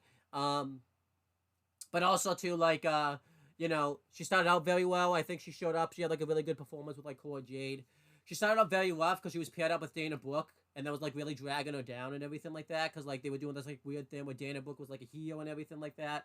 And I hate to say this, I think Dana Brooke getting released kind of benefited her a little bit because like I don't think she would have Oh, gone on like Deadline. I feel like she got to kind of break out a little bit like that. She made it pretty far in the breakout tournament. Um, the booking behind her hasn't been very strong recently. She's been taking a lot of losses lately and showing up too much and Level Up. But I'll still put her in like the good category. I think the talents. This is where like the talents I think overweighed the. I think she's a part of that Chase U storyline too. Also now, Yeah, so I'll put her in the good category. Would you put her in the good category? yeah, put in the good category. Then we have Kelly Kincaid. She's interviewer backstage. She was Jessica McKay in Ring of Honor. She was like Miss Ring of Honor or something like that. But she wrestled on occasion, but she hasn't wrestled at all in NXT. Um, she's a good interviewer. She really wasn't showcased much because Mackenzie Mitchell was like the main interviewer, but then she got released, so she kind of got bumped up into that role. And unfortunately, she hasn't been able to like fill it because Mackenzie Mitchell was just better as an interviewer, and she kind of has to fill a role that like I think a lot of people were upset that Mackenzie Mitchell got interviewed, so I think she's kind of taken like the bulk of it. But I think she's a good enough interviewer. It just sucks because like you know she has to fill a role that she can't fill. But I'll put her in the good category. She's fine. Where would you put Kelly Kincaid? Yeah, I mean she's a fine interviewer. She's nothing. She hasn't done anything wrong. Yeah. Then we have What did we have to do? Like 1,000? yeah, we're almost done. Then we have no, not Kelly Kincaid. It's Kendall Gray. She just recently signed, so she'll go in the average category. Do you agree with that one? Yeah. And then we have you've seen this guy before, Kanu Kava. This is the guy that I think he wrestled Obafemi like in his first match, or Lexus Kin. He was in the breakout tournament. Yeah. He looked pretty impressive. He's got potential. He's a good big man. He just needs to be showcased more. So I'll put him in the average category. But I think he's got potential. Where would you put Kanu Kava? Yeah. I mean, yeah, they need to showcase him some more. But yeah, I can agree with that. Talk about because okay. There we go. Kiana James. I think trash. It's. I mean, it can't go any higher than that. She's not very good. I mean, it's really tough because like she isn't a bad gimmick. Because she's showing up because she was the slutty accountant. Yeah. That tried to hook up with Brooks Jensen. Yep. And then she's doing this weird gimmick. Not accountant anymore. Has a purse, and I don't even know what the fuck it even is. CEO? I don't even know what the fuck your gimmick even is. Can't be that, because that's what Mercedes Moné is. She's the CEO, apparently. I don't even know what it is. It's like she comes out, like, at the beginning of her intro, she's like a fucking helicopter, and then an elevator, fucking ding. I don't even know what it is. That's, her gimmick is just really confusing. Yeah. She's been in bad Rich, I guess. Yeah, she's been in really bad feuds also, which hasn't helped her either. So, again, as bad as she's been, I can't blame it all on her, because it's also the booking, because she has a bad character, and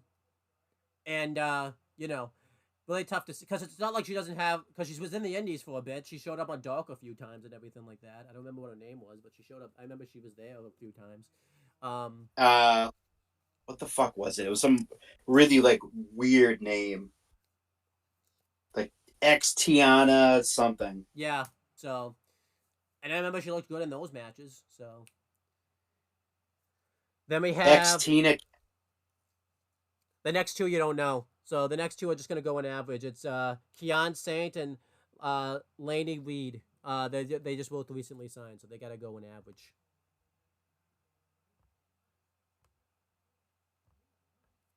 Then we have Last Legend. She's showing potential. She looked really good in like the Deadline tournament, but I don't like a gimmick or anything like that. She's just very annoying, so I kind of want to put her in the trash category. Where would you put Last Legend?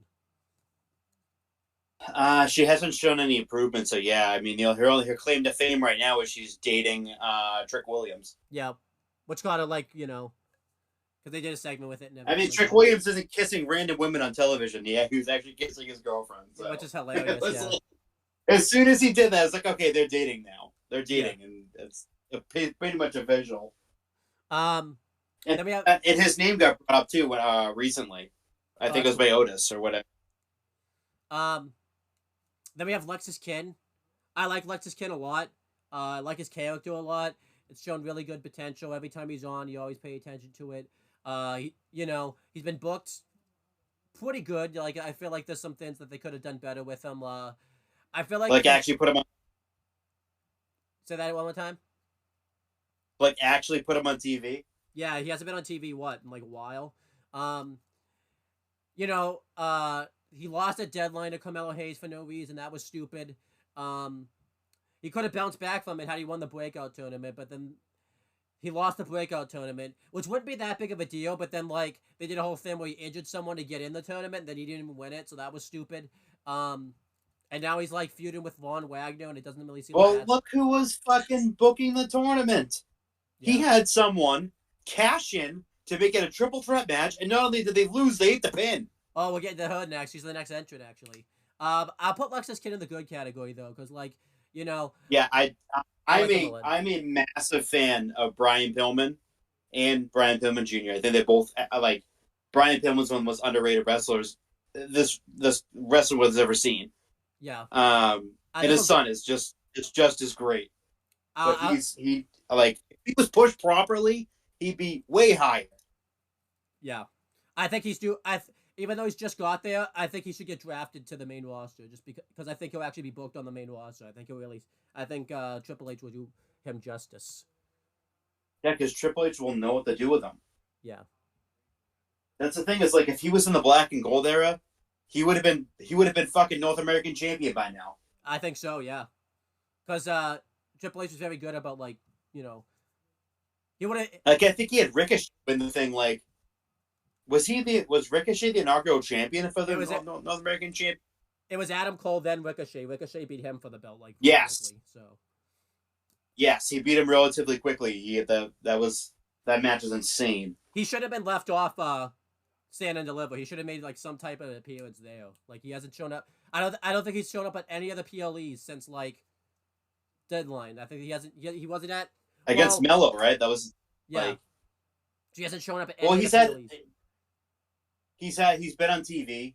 Yeah. He faced like Mr. Stone and Von Wagner, who, by the way, who have not fucking appeared on TV also too since then. Yeah, we'll get to them later. But yeah. Lola Vice. This talk about Lola Vice. You just brought her up. I might as well just talk about her again. I think on talent alone, she belongs in the good category. I think she's excellent. I think she's made the transition from the MMA over to wrestling seamlessly. I think she's fantastic. She's the total package, and it's just weird the way that they're booking her. I mean, I think this week on NXT, she's facing Natty in NXT Underground. I think that's more to her style, being a cage fighter, an MMA fighter. So, I think she's been really good. I think she's improved a whole hell of a lot since she's got to NXT. I agree. Yeah. And if it wasn't for one really stupid booking decision by one Heartbreak Kid, I think she would have. I think she would have had a really good run. I still put her in the good category. I think she's excellent. Yeah. I actually think Natty could save her career and then Shawn will win it again. He will.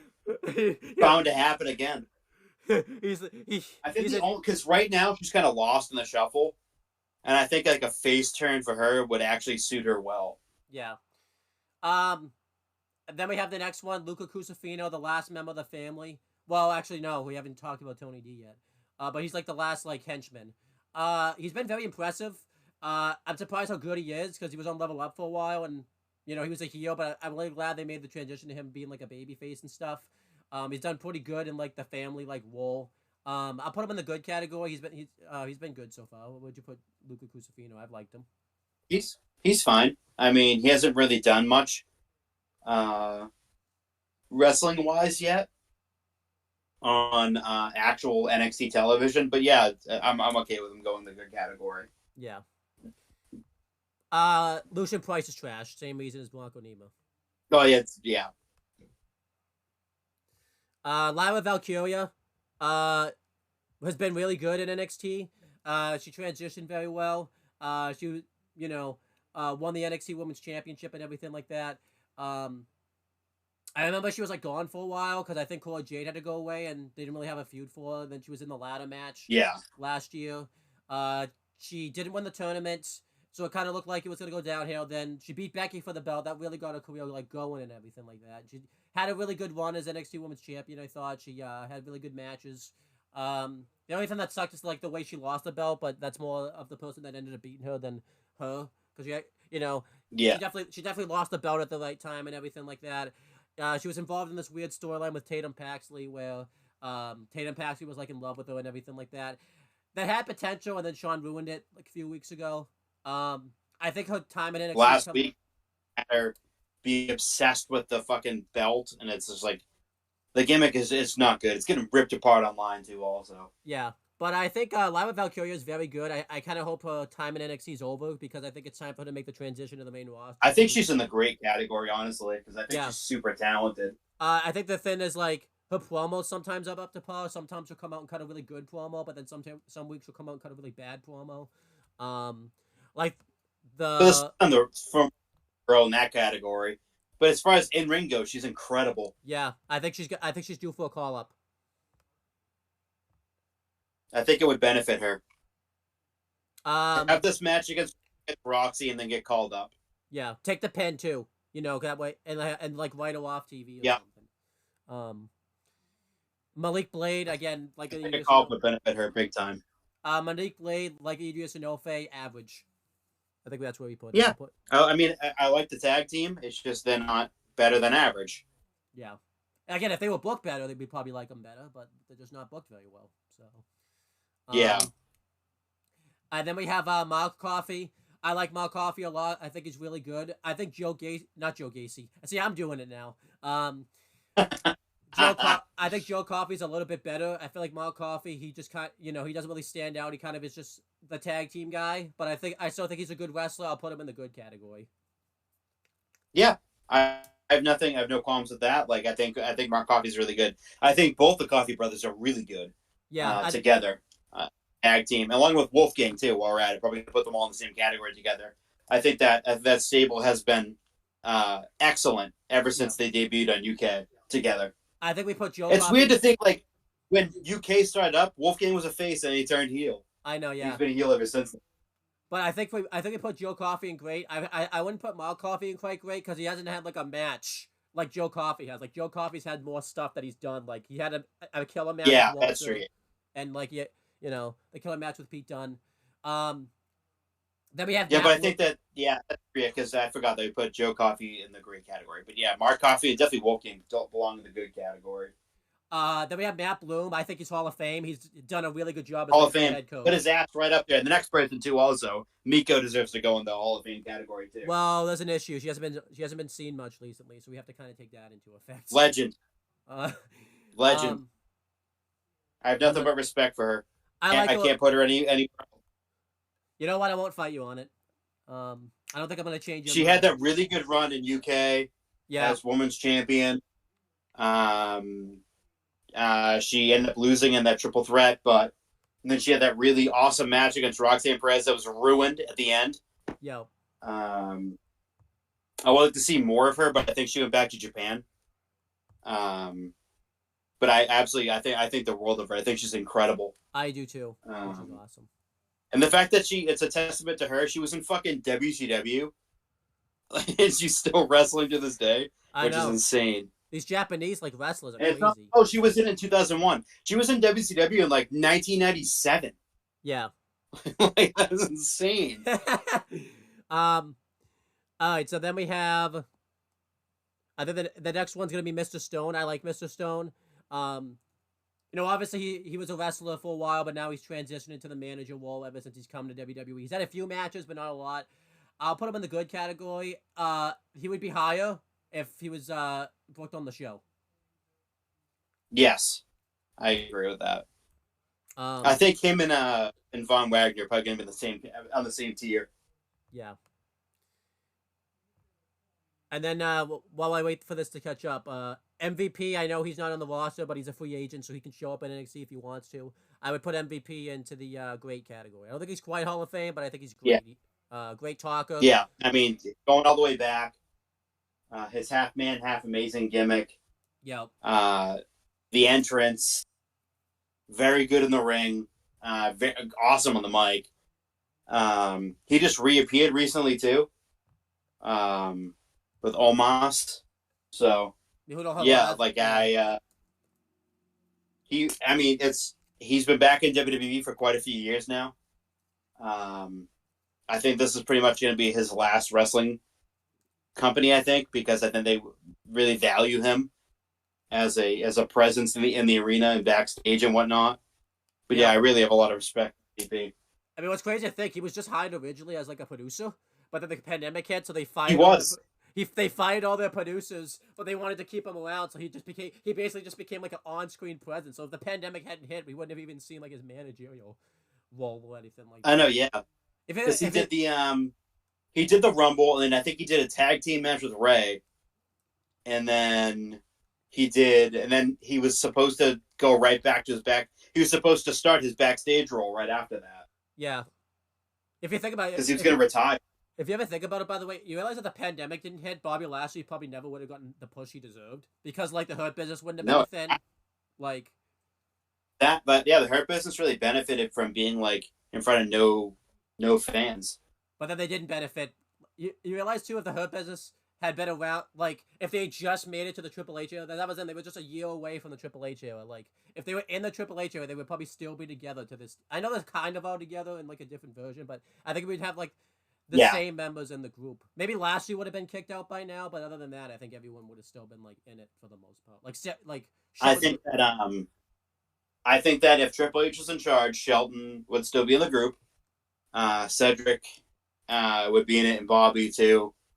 MVP, and I think they would even add the Street Profits to it also too. You know who I actually think they would have added to it. You're gonna call me They crazy. would just combined to one group. You know who I think would have been in it too. You're gonna call me. I think Ashanti would have found a way to get in it. Oh yeah, because BFAB, that connection with BFAB. Yep. All right, I'm then the next. surprised neither Cedric or Ashante are in the. I'm surprised they're not in that Hurt Business 2.0 Yeah. Street Well, Profits, the Pride, what they're called group. I think they're setting up. They did vignettes for a little bit, setting up like Cedric and Ashanti were gonna like team up, but they've stopped doing those recently, so I don't know what's going on. But I anyhow, think they could benefit from being in that group. yeah. But anyhow, that's besides the point. Going on to the next person. Miles Bourne. I actually like Miles Bourne. I think he's got like potential. He's still average. I think he's kind of starting to break out with this new quarter catch crew, but he hasn't done it enough like Damon Kemp and Charlie Dempsey have to kind of break out of average. Yeah. So I'm gonna put him in average. He's I think with Drew Gulak gone now, I think that pushes him up to a little bit more prominence rather than just being a background character. It might not though. He might. Because Drew Gulak was kind of giving him like the knowledge and everything like that. That's like that again. Drew Gulak being on, it kind of sucks because he lose that veteran that can like, help him in that group and everything like that. So they might add a new vet too to it if they need to, if they were really smart, they would. Yeah, definitely. Because he can't. No matter what, Drew Gulak I don't think can come back to the faction now because they killed him. Yeah. So I don't know what's gonna happen. Then we have another person. It's Nathan Frazier. I really like him a lot. He did a lot of things in the Indies.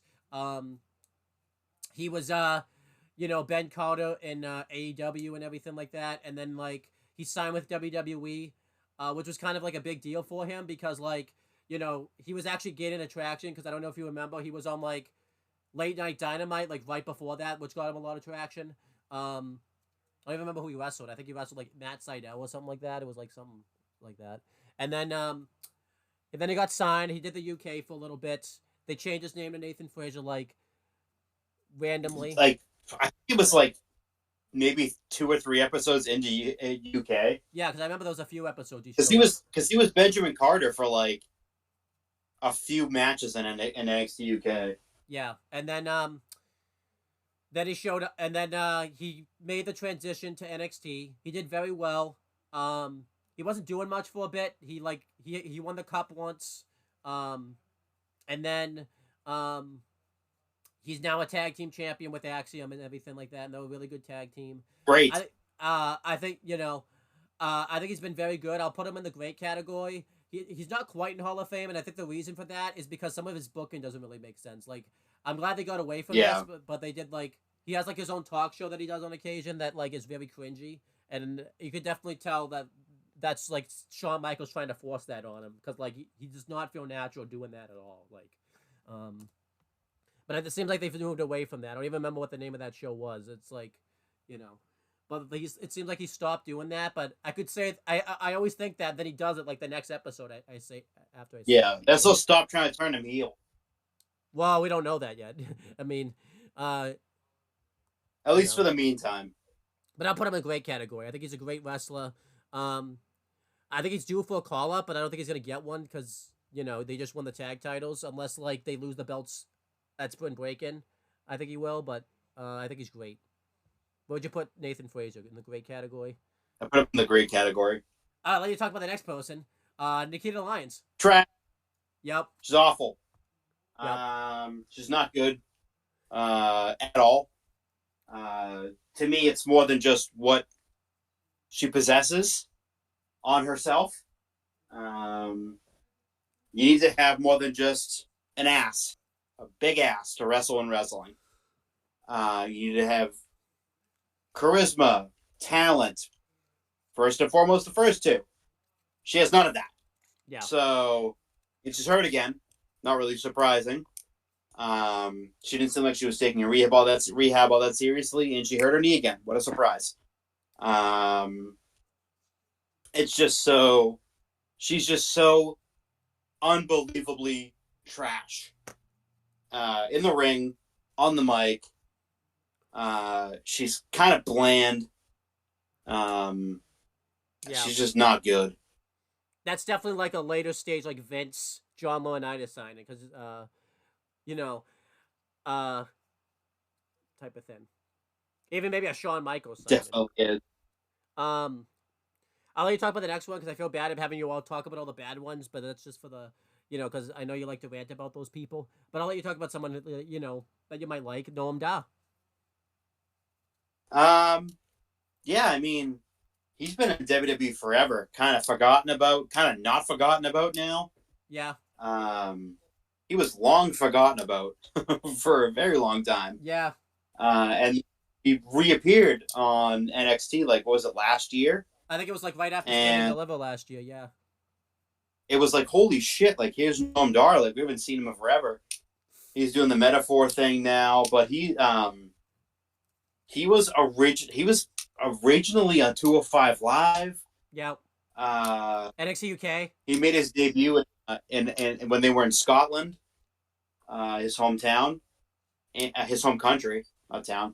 I think they were in Ayr too, so I think it was his home. It was his home country either way. That was cool as shit. And then he got a really terrible storyline with Lucia Fox. And then when 205 Live ended, he went to UK, and he was a face to start out, and then he turned heel and started doing the Supernova sessions. And after UK ended, he kind of just disappeared. Yep.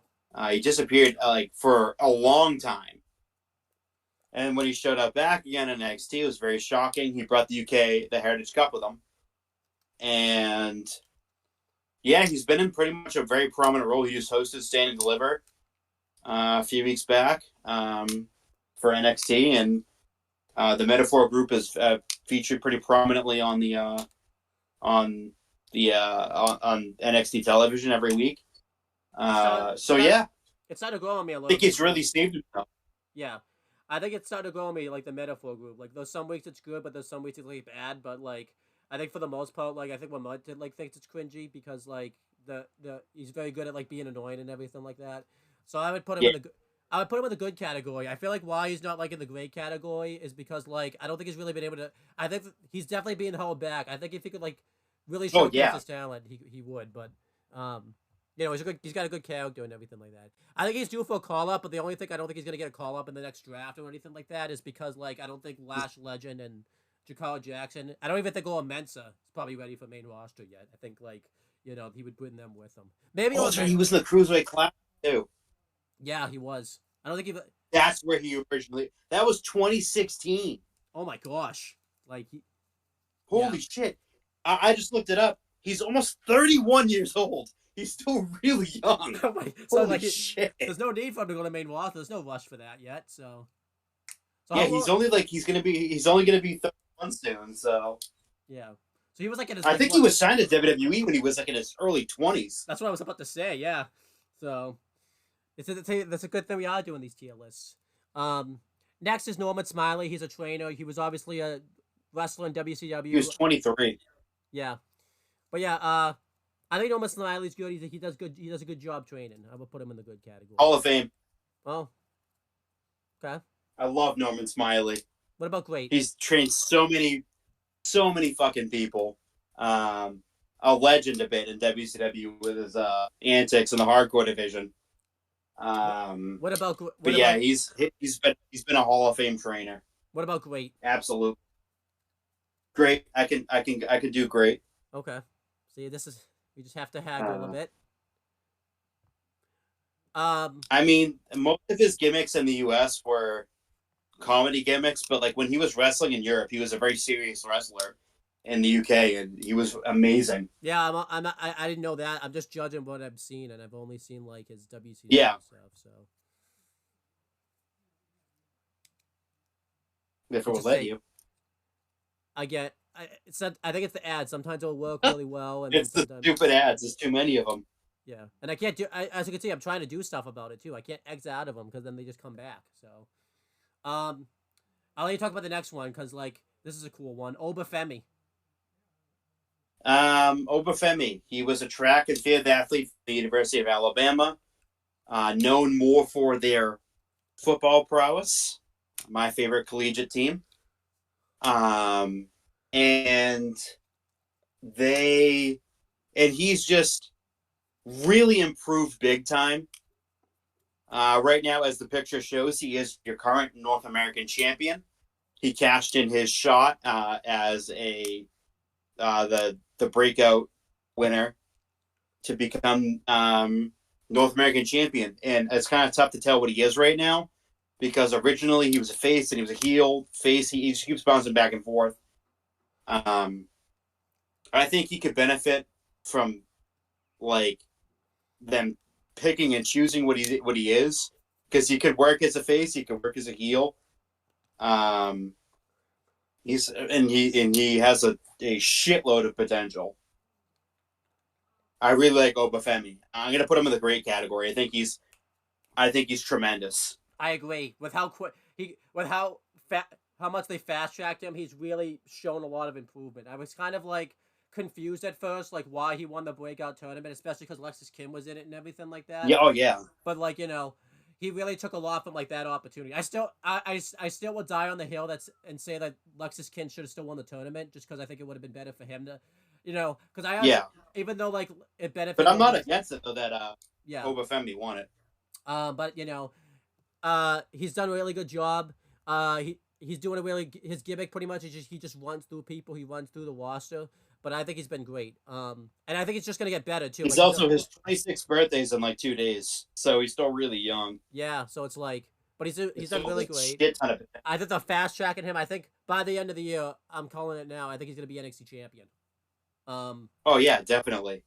I think he's going to be NXT champion, and I think by the end or near the end of 2026... I think he'll be on the main roster. Yeah, I think he's going to be a force to be reckoned with. Then we have Omos. Omos is an interesting one to talk about because, like, he wasn't very good in the beginning because, like, Vince tried to, like, force him down everyone's throats because, like, he's a giant and that's what Vince likes. And pretty much ever since Vince stepped back, he hasn't been on TV much because, like, he's not, like, a Triple H guy or anything like that. The only time you really see him is if they'll put him out for like a Royal Rumble or like the Andre the Giant Battle Royal, which kind of sucks because I thought like last year he was really improving. He had the good match with Brock. He had the amazing match with Seth at Backlash last year. Having MVP helps too because he doesn't have to talk anymore. I'll put him in like the good category because like I think he's also great behind the scenes too, like with the charity work and everything like that too. So that kind of goes a long way. I think that's why they kept him around because he's been great for like that type of stuff too. He does a lot of charity work. Yeah. Where would you put Omos. Hmm. Put him in the average tier. That's fine. Again, I I mean this. I mean there could be room for him to improve, but I just don't. I think he's like just kind of in that tier. yeah. I don't mind him sticking around though because of the charity work and everything like that though. So I think the charity work is really you know like an ambassador role like Titus O'Neil kind of is in right now and everything like that Yeah. too. So and again, I know he's not on NXT, but he's a free agent, so that's why he's here. Um, Next is Oney Lorcan. Um, he's a pre-seed recruit now. Obviously, he was in NXT for a while. He's like one of the only ones that's been on all three brands. Like when they were going NXT UK, NXT, and 205. I think he's great. Obviously, I have a bias thing because I saw him in Top World Promotions as Biff Busick, and he was really good doing that. He was like the champ there for a while. But I will put him into the I put him in the great category. I think he's great to have behind the scenes. Oh, I agree with that 100%. Just he was a fantastic in CZW. I think he's a great wrestler. He had to retire. He retired not like last year at some point, so he hasn't been out of the WWE system for very long. He did a few indie shows. He did DPW. I Yeah. think he did like 3 matches outside of WWE, and then he retired, and then he came back as a trainer Why did he and a retire? producer. Why did he retire? He just wanted to. Oh, okay. You said had to. I thought like he had like an injury or something that I didn't know about. So I thought he had. I thought for a second that he did retire because of injury, but he didn't. He just retired. okay. I guess there's more. I guess he's making more money as a producer or in a trainer than he would on the Indies. Next we have Ol Mensa. He's okay. I'll put him in the average. Like he doesn't really stand out. He'll have good matches, but I just don't really think he does much to stand out. I just think he's average. I think he's average too. He hasn't really done much to stand out in the group. Yeah. He's just been more of like a manager. And when he was really good in UK. So it was like different role for him now. When he first came over to the US and was in NXT, like he was pushed like right out of the gate Yeah. and pushed very good. And then all of a sudden like it just disappeared and then like he was like in Metaphor and it was like, okay, like you really hype this dude up and then all of a sudden he's playing manager role to Noam Dar. If remember, he turns very randomly too. He just randomly showed up and Metaphor just became a thing like randomly. It was like out of nowhere, all that type of stuff too. Like it was really It was, random. yeah. Then we have Ridge Holland. This one's weird. I like the fact they put him back in NXT because that freed up Pete Dunne to become Pete Dunne again and like team up with Tyler Bate and everything like that. But he needed a resurgence. His gimmick's just been very weird in NXT because like the first match in, he like injured Ilya Dragunov, which was a storyline, but it's really weird because that episode was taped, so everyone thought it was like a legit injury. Like it was reports that Dragunov got hurt, but then we found out it was just a storyline. But then they treated it like it was like a serious thing, so it was really weird. And then his gimmick has been like he's like feeling bad for himself and everything like that. Like he attacked Joe Gacy during like the kickoff show and like felt sorry about it. Like said he like blacked out. Then he like injured Raul Mendoza backstage, like slammed his arm into like a door, which needed to happen because they needed to write off Raul Mendoza, get surgery, so they had that happen. And then he had a match this week where like he didn't really want to do anything, and then yeah, it looks like he's gonna like join up with Sean Spears. I kind of wish they would just do that already because it seems like I don't mind the slow burn, but it's just coming off as very confusing. Some of this too, I feel like Shawn Michaels just wants to rush this. Like he wrestled this week, like we said last week, like way sooner than he should have. Like he should have even been back in the ring this week. They should have kept that storyline like going, and then they just didn't happen. I'll put him in the good category because the talent's good, but his storyline is very weird. I feel like the storyline would be a lot better if Sean wasn't booking it because it's not bad, but Sean, you could just definitely tell like wants to rush this, and I feel like he should have taken the slow approach to this. But what do you think about Ridge Holland? I think he's good. Yeah, but it's just I like it. I'm with you on that one too. Like, put him with Sean Spears already. Stop fucking like pretending like he's not gonna be because he is. We know he is. So yeah, just the average. I feel like too, it's also like dragging down Sean Spears because like Sean Spears wasn't on last week and then he was on this week, but like he didn't really do much. Like I feel like too, like you need to be getting stuff. Like Sean Spears shouldn't be like sitting in the background just waiting for stuff to happen. Like you need to be like this is a that's a top tier talent right there. So, Oh yeah. I'll let you talk about this guy Riley Osborne. Um. Oof. Ooh, that doesn't sound good. I mean, I think he's good. It's just he hasn't done much. Yeah. And yeah, like I think he's good. It's just he hasn't done much. Yeah. Yeah, I think he's good. You know, he's had good matches. He hasn't done much. I don't think they should have put him with Chase U. I think that they should have just had him be by himself. I don't really think he needed to be with Chase U, but you know, that's just what's happened. Because now like he teams with Duke Hudson instead of like Andre Chase. Like Sean's like terrified of having the actual tag team up. Like he doesn't want that anymore. Like, apparently. So we'll put because he hates tag team. Yeah. So I'll put him in the good category because I think he puts on like good matches. So, you know.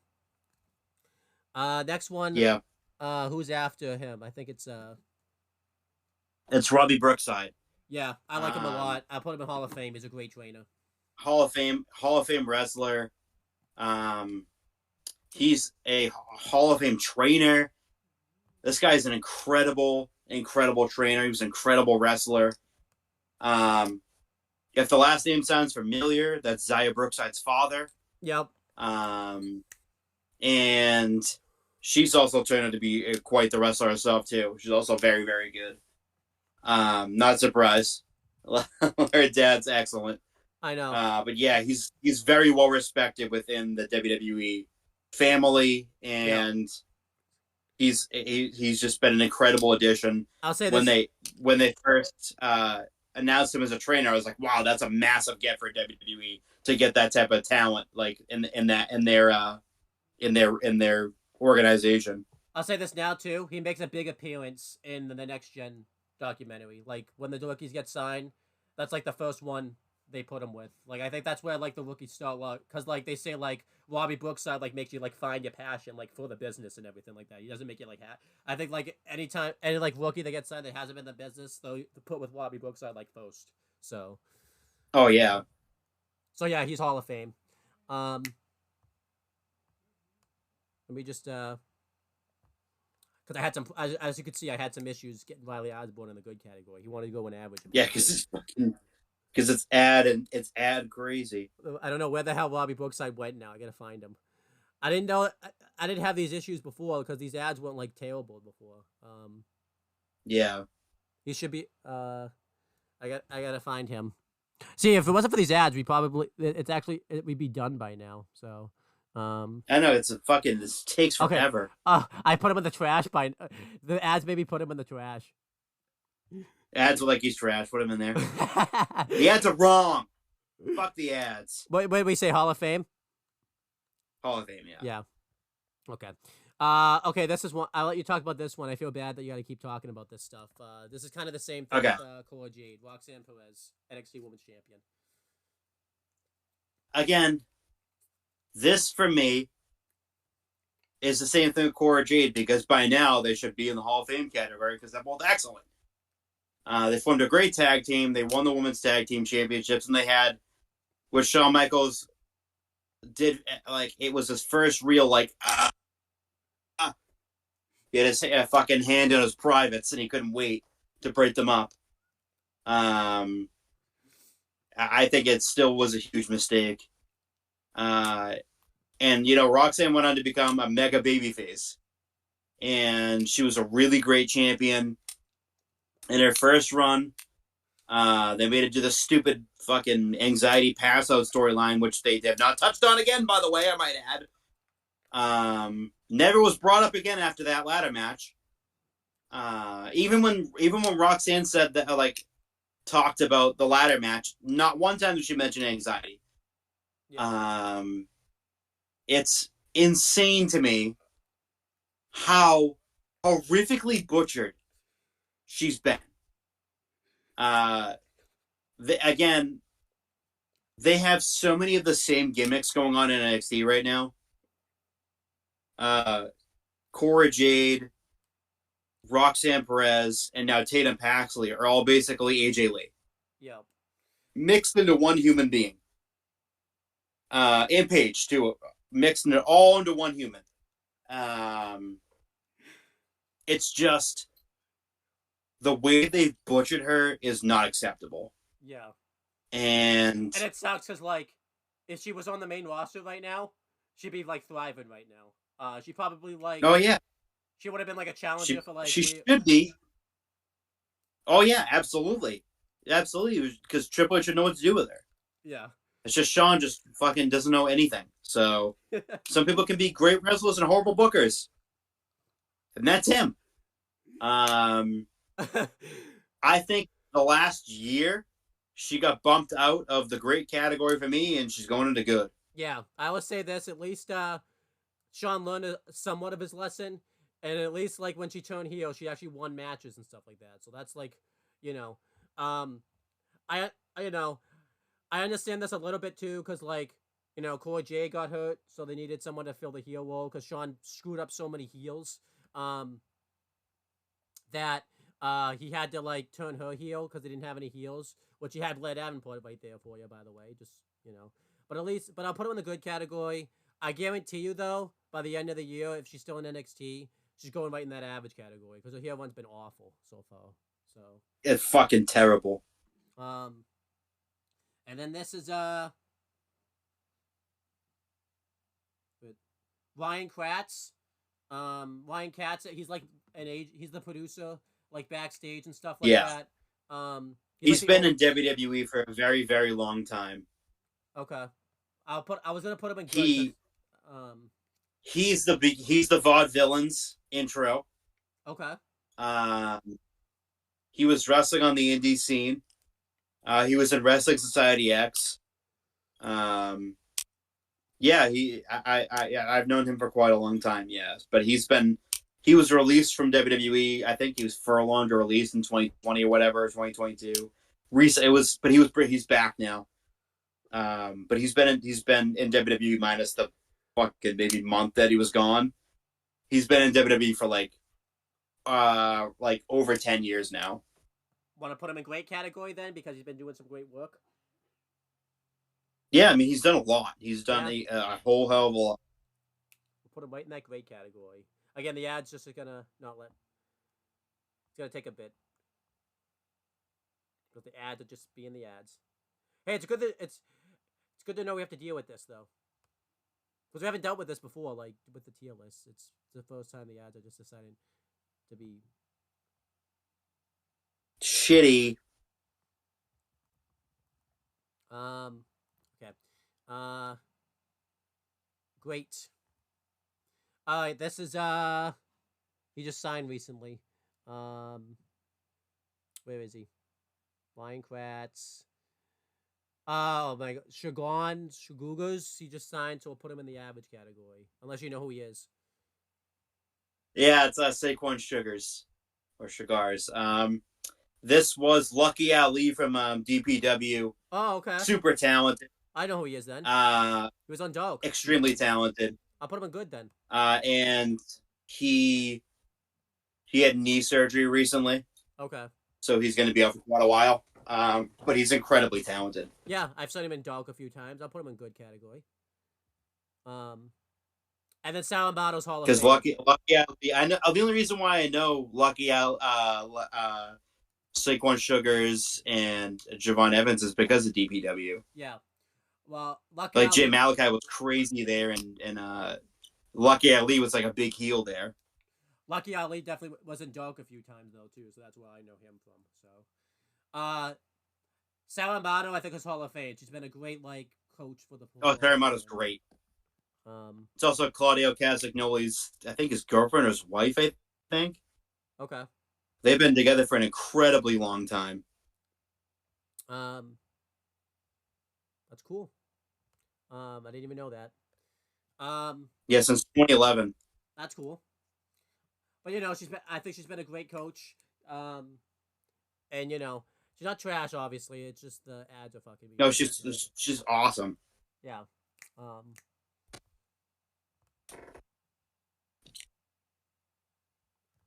Damn, these ads suck. They're like getting really bad now too. They're getting really, really bad. Like you haven't noticed too, though. They Like, won't... she's on the fucking IBM ad right now. She's in 2 places. I know. I can't like. Holy fuck! These ads... Yeah, we're not doing this organizing thing, by the way. Yeah, I don't think so. Because like, there's no fucking way. They don't even cooperate. And there's too many people in each category. Yeah, we won't. This will be one of the few times we don't. Because I feel we were gonna and then you know, I mean we probably still could, but like it would just be way too complicated. Oh my gosh, Duke Hudson was great, right? Was he good? I think he was good. Duke Hudson was good. Yeah. Again, the ads are just fucking me over. I'll put him like he was like right here. Okay. Who's this? This is Sarah Burnett. She's also a trainer. I'll put her in the great category. Yeah, I have no idea who that is. So I think she shows up in. I thought this was someone that showed up in Next Gen, but that's not who it is. So, you want to talk about Sarah Schreiber while I put she's a ring announce backstage interviewer. Yeah, she's not really like significant on the show at all, but yeah, she's decent. Like, she's not terrible. Yeah, she was mainly on like the. Oh, go ahead. Yeah, she's not. Yeah. She's not bad. Didn't she interview Triple H recently at WrestleMania or it was for the 2-part thing? No, that's Megan Morant you're thinking of. Yeah, Megan. I mean, yeah, that's. I know that fucking. Yeah, she's average. I think she was off TV for a while, but she's back. She does NXT now because of Mackenzie Mitchell getting released. But I think she's average. Sometimes she has like a really cringy interview and everything. Yeah, I mean, there's nothing crazy. Yeah. So that's just how it is. Then we'll do scripts. What do you think of scripts? Go with scriptsies. Oh my god, it's tough to really put him anywhere. I don't even know where to put him. The ads put him in average, so. Yeah, he can go to average then because he's been completely average. Yeah, he's better than his tag partners. I'll say that. I like him. I think he's got like a lot of potential. He does like when he was paired up with Carmella as a manager and everything like that. I thought he showed some promise because he would he's very athletic and everything like that. Then he finally decided to do the 24/7 stuff, which was good. And then he went back to NXT. The original iteration of scripts was if it was that script, he'd be going right in the trash. But then he kind of he broke away from that. It looked like he was going to team up with Axiom, but then Shawn Michaels randomly broke up that tag team. Like, I think they had like one tease, and then they just broke him up. He just broke him up randomly, and then like he teamed up with like Lucian Price and the other guy. I forget his name. He has good matches, but his gimmick sucks, so he's average. And then we have our boy, the person that like is behind NXT every week, Shawn Michaels. Yeah, this is interesting. If we were doing this as like a wrestler, he'd probably be in the Hall of Fame category, Shawn Michaels. Yeah. But I don't think he's gonna go in the Hall of Fame though. I won't put him in trash because it's always good to have that knowledge behind the scenes, and like he doesn't just do the writing; he also helps with like signing people. Like he makes a very big appearance in the Next Gen documentaries. And it's always good to have like that talent behind the official office title. Huh? I think he has an official office title also. Yeah. So he does senior vice president of talent development creative. Yeah. he does good in that department, the talent development and creative, like not the creative. I'm sorry, the talent development, like and oversees the creative aspect of the NXT brand. yeah, that's why he goes in the average category. Who's gonna talk? Um, yeah. Uh, there's a reason NXT is in the shape that it's in. It's mainly because of Shawn Michaels. Um, he books the show really weirdly sometimes. Um, last year was really bad. The shows were like borderline like F's D minuses most weeks, and it's because like again he breaks up every tag team that he puts together.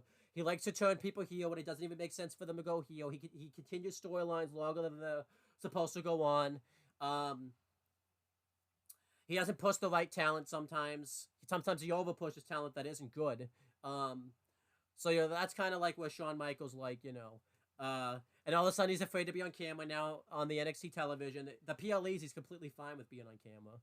Um, so I'll put Shawn Michaels in average. I think him being head Yeah. creative of NXT has really put him down to the average category. But again, I can't in my heart put Shawn Michaels in the trash category because like again, it's Shawn Michaels at the same time. Like he just isn't a good booker. But with his other job titles and everything like that, I think he does well in like that stuff and everything like that. So, what would you put Shawn Michaels? As a wrestler, he's obviously a Hall of Famer, but as a booker, he's average. Yeah. Some of the storylines that he's done over the last couple of years, head scratching to say the least. Him and like what he's done to that roster is like for a while there in 2023, it was fucking brutally bad. Yeah. And then by the end of 2023, it was like, okay, this is actually getting better. And it was getting better. And the shows were getting better. And then in 2024, it flipped again. It flipped again to where it was like, what the fuck is this guy doing? Like, he had something that was very, very good. And he closed out 2023 on a positive note. And he flipped it right around to a negative like he always does. And it started very early on, too. Yeah. It was like, what the fuck is this? It was like that first. I remember like it was like the first episode of NXT in the new year. We reviewed it like, what the fuck is this? Like it was bad. It was horrendous. It was. It was so terrible. Yeah, but again, he has booked some good things. I know we always put him down, but sometimes the bad overweighs are good. He seems to get some things he does right, like the North American title division. He's booked very well. I'll admit, like every champion that he's had has been good. The main event picture typically is booked pretty good. It just seems like he can't get like the woman right and he obviously can't get the tag teams right because he keeps breaking them up. So, there's no need for a tag team division if you don't have tag teams. Like, it's so bad they had to get rid of the women's tag belts because there was no tag teams for them anymore. So, I still remember like when they did the draft last year. He had to read out remember he had to read out the draft picks and like one of the like his entire women's tag division was like drafted away from the freaking brand. So at the end he like throws the card on the ground and everything like that. Like that was hilarious. But anyhow, yeah. I mean, he didn't use it anyway. He didn't use that division anyway, so what was the point? I know. I just still remember that happened. How pissed he was. Like his guys from NXT got drafted last year. Like he was so like he threw his card. They're probably saying, "Thank God." But anyhow, let's talk about. I'll let you talk about the next guy because you like this guy, Sean Spears. Great. He's going in the great category, Hall of Fame. He's back in NXT again. He's been tremendous. Yeah. He's producing matches now too, from what I've read. So he's kind of getting his behind the scenes work in. Yeah. Right now, and that's great for him. I think his best asset is obviously on camera because this psychopath gimmick has really been awesome. Yeah.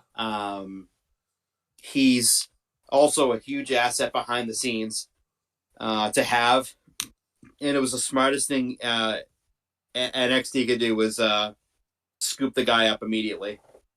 Yeah, I agree. I think he's been great. I obviously there's a big booking thing that happened with it recently that's kind of got me worried. Like he lost at Stand and Deliver really randomly. He's kind of talking a couple losses now.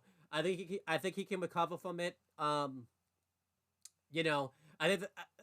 You know, I don't feel as mad about him taking these losses as I do Lexus Kin because, like, he, you know, obviously he's transitioned to the producer role. He's probably at the stage of his career where he wants to put people over. Lexus Kin, at the same, meanwhile, is like really young in the business and like new. So like that's why I'm more mad about him. Like I think Sean Spears can rebound from it and everything like that. So and again, you know, he's still a presence on the show. Um, they just need to get like Ridge Holland with. I think once Ridge Holland gets with him, as terms of like teaming up with him, not like a, you know, relationship type of get with him because he's married and everything like that. That'd be weird. Well, let's like Ridge Holland and him. Both are. Once like Ridge Holland and him like team up, I think like he'll really start doing some great stuff in NXT and everything like that. So, and then we have Skylar Clinton. I don't know who he is, but he'll go in the average category because he seems like he looks very menacing. So it seems like WWE could do something with that. Or not. Maybe not. Then we have Sol Ruka. You know, she's really good. I like her a lot. I like her gimmick. I like her. I like her moveset. I'll put her in the good category. She probably, had she not gotten hurt, would be in the great category by now. But she's just good right now. So, where would you put Sol Ruka? Same thing. The good category. Also, too, I think the booking hasn't been behind her because I'm pretty sure I remember like she lost. Didn't she have like a qualifying match to get into that ladder match that Roxanne Perez lost, and she like lost for stupid reasons? Like they gave it to like someone else that didn't even deserve I think it. so. Yeah. That's why I'm pretty sure I remember that. Then we have Steve Carino, really great coach. I'll put him into the great category. Absolutely agree. He's phenomenal. It's too bad his son couldn't get into the business because he tried. Well, not the business, but like into the company because like he tried last year, but it just didn't happen for some reason. I think it was that They went transition. hiring freeze. Yeah.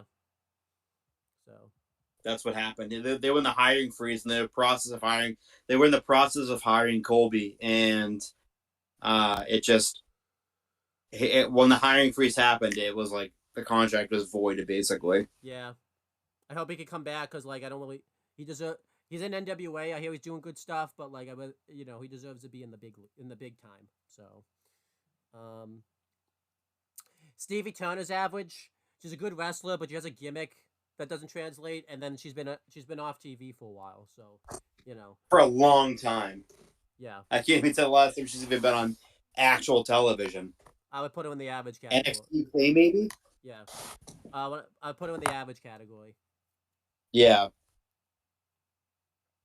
Then we have, where is she? It's Tamuawa. Oh crap! I didn't write her name down. It's some basketball player that they signed recently. It's Tamawa Cypress, which is really funny because I think that didn't my cousin just sign someone with that name? So like it's pretty funny that like that's actually someone's name in real life. So you know because of the funniness of that, I'm gonna put her in the good category because that's hilarious.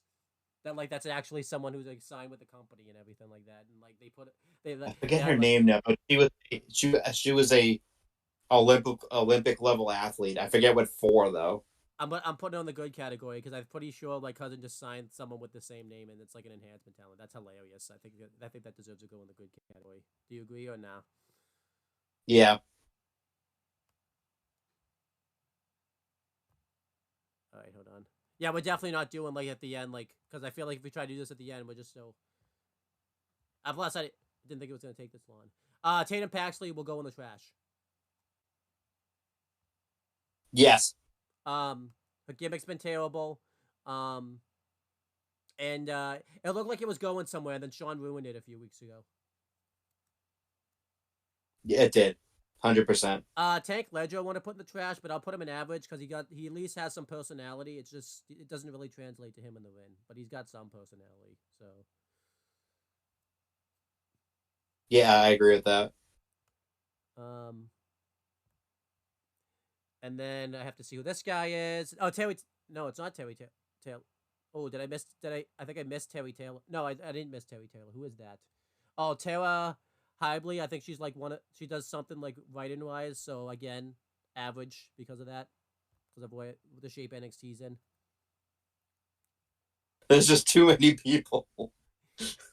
And plus the ads are like fucking us over, so that's why we're trying to breeze through this. Tavion Heights. I like him a lot. You know, he was in the breakout tournament. I think he made it pretty far in the tournament. And he's a really good like collegiate wrestler and everything like that. I think he teamed up with Damon Kemp a few times before like Damon Kemp did no quarter catch crew. I think he's good. Yeah. I feel like they need to get him on TV. Like he should be like one of the people that challenges Obafemi for like the North American title, like build him up and everything like that. Where would you? I really like Tavion Heights. Where would you put him? Yeah, I agree. I think he should go. Where'd you put him? I'm gonna put him in the good category because he hasn't. He's still. Yeah. He hasn't. Because you know he hasn't done anything really. So plus we haven't had him had a promo yet. We've only really seen him wrestle, so we don't know like the full package. Yeah, I'm okay with putting him in the good category. Because it's at AEW, we're not just gonna judge someone based on just wrestling ability. We have to see how if they can talk and all that type of stuff. Ooh, yeah. Well, it's actually starting to work better now. But give that a few minutes. This is Terry Taylor. I'll put him in Hall of Fame. He's a great, coach behind the scenes. Oh, he's been a WWE mainstay for I can't even tell you how long. Which is crazy to think because he had like a bad gimmick to start out, so it's crazy to think that like he stuck around. Like you would have.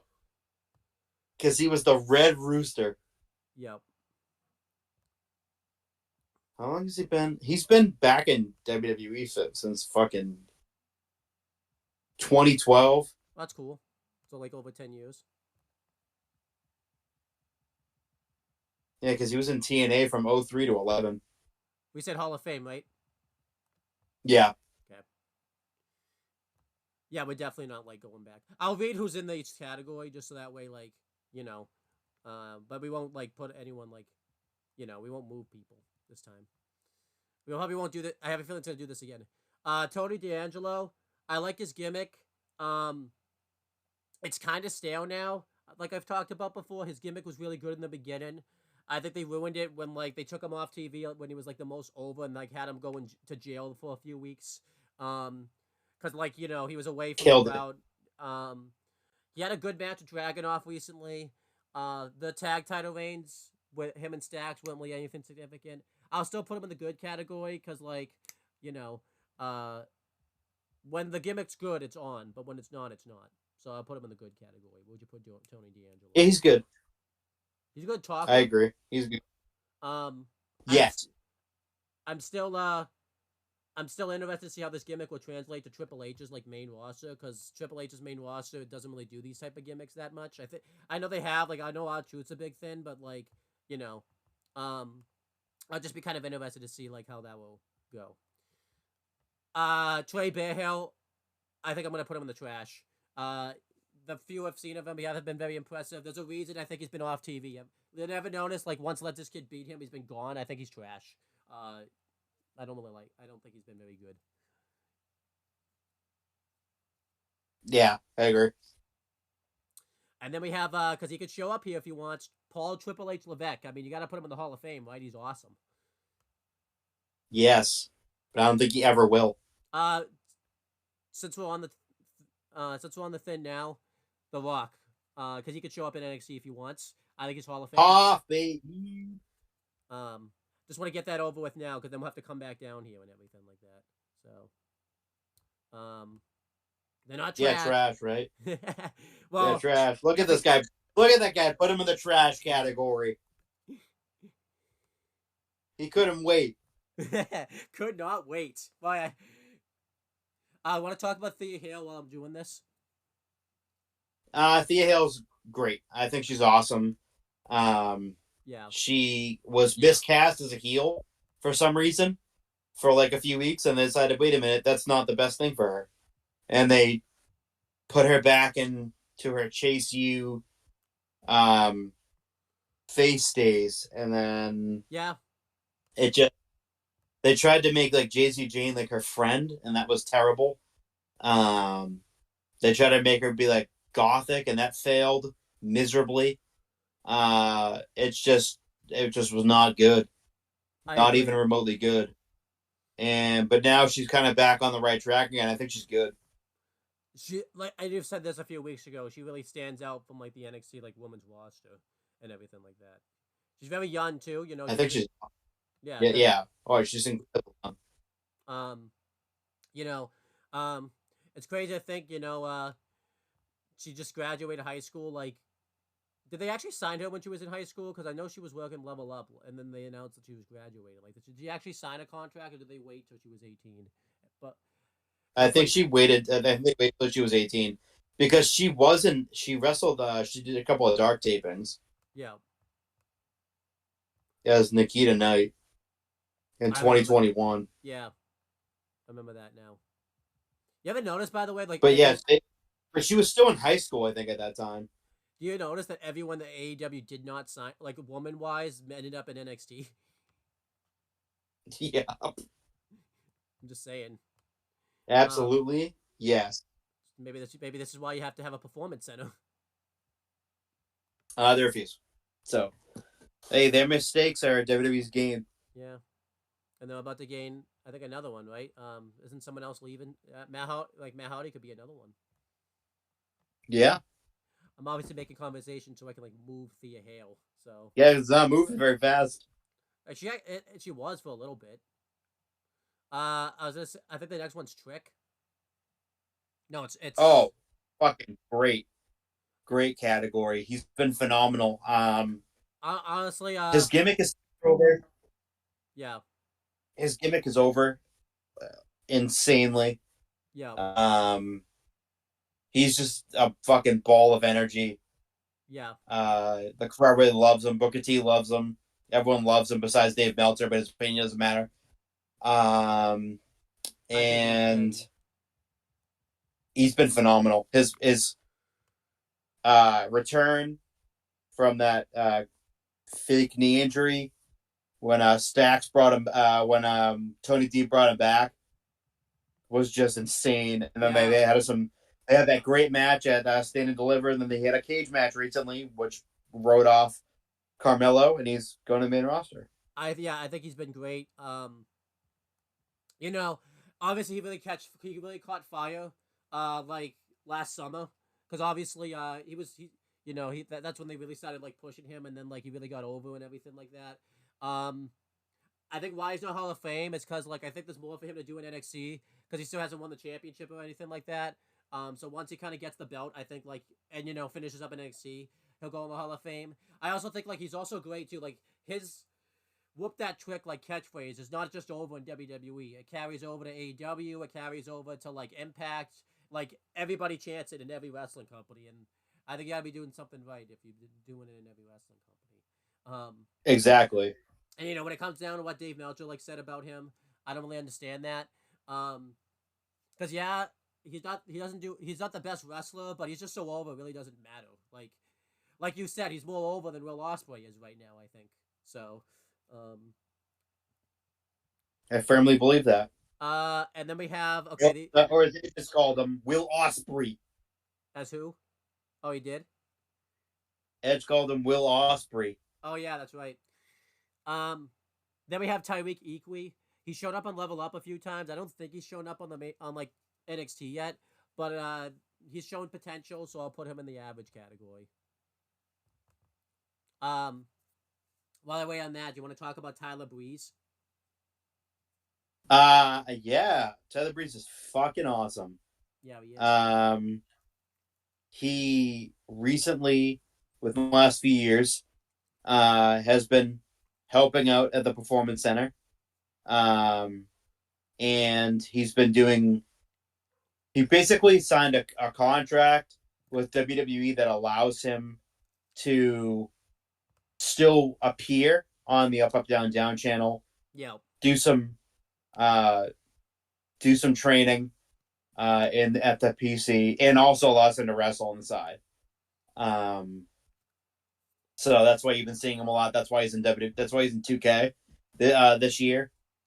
Even though he's not technically an active roster member, but he's a legend I in agree. NXT from from the beginnings in Florida Championship Wrestling, where he was Matt Dalton, the former FCW champion, Wow. just a Yeah. blonde, Dolph Ziggler knockoff, basically. Yeah. Um, and then he went from being that to being fucking Tyler Breeze from seasonal residencies. Um, he was the last of the original crew to be called up Yep. to the main roster. No, Um, Corey Graves was. yes, but in terms of like active wrestlers, Okay, yeah. because by that time Corey was a commentator. But he was a part of that original NXT crew, and he got called up, and I think it was on NXT Breakout or whatever the fuck the show was on the network years and years ago. Um, he was a part of that, and he got his send off. He went up to the main roster, had a feud with Dolph, and that was fine. Kind of didn't really do much until Fandango and him teamed up as Breezango. That was super over. Yep. They were doing their fun skits and everything, and that really got it with a live crowd. They became the Fashion Police, and then they went down to NXT, won the tag titles down in NXT, and eventually they were both released. And now Tyler's the only one back of the two. Yeah. Like I said, and a off air trainer, guest coach, uh, contract type of thing. Yep. But he's Hall of Fame for sure. I agree. I just put him there. I like him a lot. You know, he did a lot for the NXT brand. Um, I mean, he got to wrestle Juice and Thunder Liger, like for that one time That was he showed up in awesome. WWE, which shows that they had like Triple H had a lot of faith in him and everything like that. Um, the Breezango sits were great. He had a second run in NXT too, which was awesome. Um, it kind of sucks because like the one title reign he had in NXT was during the pandemic, and it was like very short. Like I think he won it. I think they won him, but then they lost him very quickly. Um, so yeah, but like he's been an awesome person in NXT. And then we have I don't know if you saw I put someone in average because it was Tyreek Equee's partner. It's Tyson DuPont. He kind of teams up with him, so he hasn't really done much on his own. So you know, he kind of goes into that category. Um, then we have Ola Connors. When I was doing the research on him, he's Fit Finley's son. Yeah. So it's Uriah Connors. I don't know why they decided to not name him a Finley, which just seemed very odd. Yeah. I can't It's really. it's David Finley's younger brother. Yeah. I can't really judge because Rogan is his real name. I think the only match he's had was that squash he had with Sean Spears, and I don't even think he did anything in the match. So I'll put him in average because he hasn't done anything yet. Yeah, I think he has a lot of potential. I mean, obviously he's Finley's son and he's David's brother, Yeah. so it's like that family. I think he's a fourth generation Yeah. I'd like to see him. wrestler. I'm pretty sure. You know, just to kind of pay tribute, I'd like to see him versus Charlie Dempsey for the cup because that'd be awesome. Like in a real That'd be match, sick. like in a real match too. Like not like a squash or anything like that. Yeah, Then we have I'm pretty sure he's a fourth generation wrestler. yeah. Then we have Valentina Velois. Trash. She is. No, he's third. Yeah. He's third. Oh, okay. But Valentina Velois, I think, is trash. I think every time we've seen her wrestle, she's not Awful. good. She hasn't appeared. I don't think she's appeared on NXT since her fucking partner got released. Yeah, so just trash. That was like 2 years ago. I think she's been doing modeling work recently, so she might be gone soon. So, and then we have the lead play guy in NXT, Vic Joseph. He's been in the WWE bubble for a while. I think he first showed up in 205, and he wasn't very good then, but then he really started improving. He was the main part of the NXT UK brand with Nigel, which I think was a big benefit towards him because work with Nigel really made him a great commentator. Then he was on Raw for a little bit. Then he was gone, like completely off the product. I don't know where he was, but he was just gone. And then he went back to NXT, which made sense because like he was dating Mackenzie Mitchell. Now eventually married her. So like it kind of made sense for them to be together since like they both lived in Florida and everything like that. And he's been the play-by-play guy pretty much since 2020, since Mo and Allo left. Um, yeah, I think he's been great. Um, him and Barrett worked really well together. Him and Booker have a weird chemistry with each other, mainly because it's Booker. So it's nothing really to do with him. But I think he's been great. Especially too, like he's been taking it like a trooper, because like he got. It's probably been tough for him to like go to work because like his wife's not there now. So like I don't know like if he's gonna stick around. Um, I don't know if he'll ever do main roster again because then he'd have to be on the road a lot. So we'll have to wait and see. Plus, too, I think WWE kind of has a good system now when it comes to the main roster. That I don't think they need to change commentary teams. So yeah, I'll put him in the great category.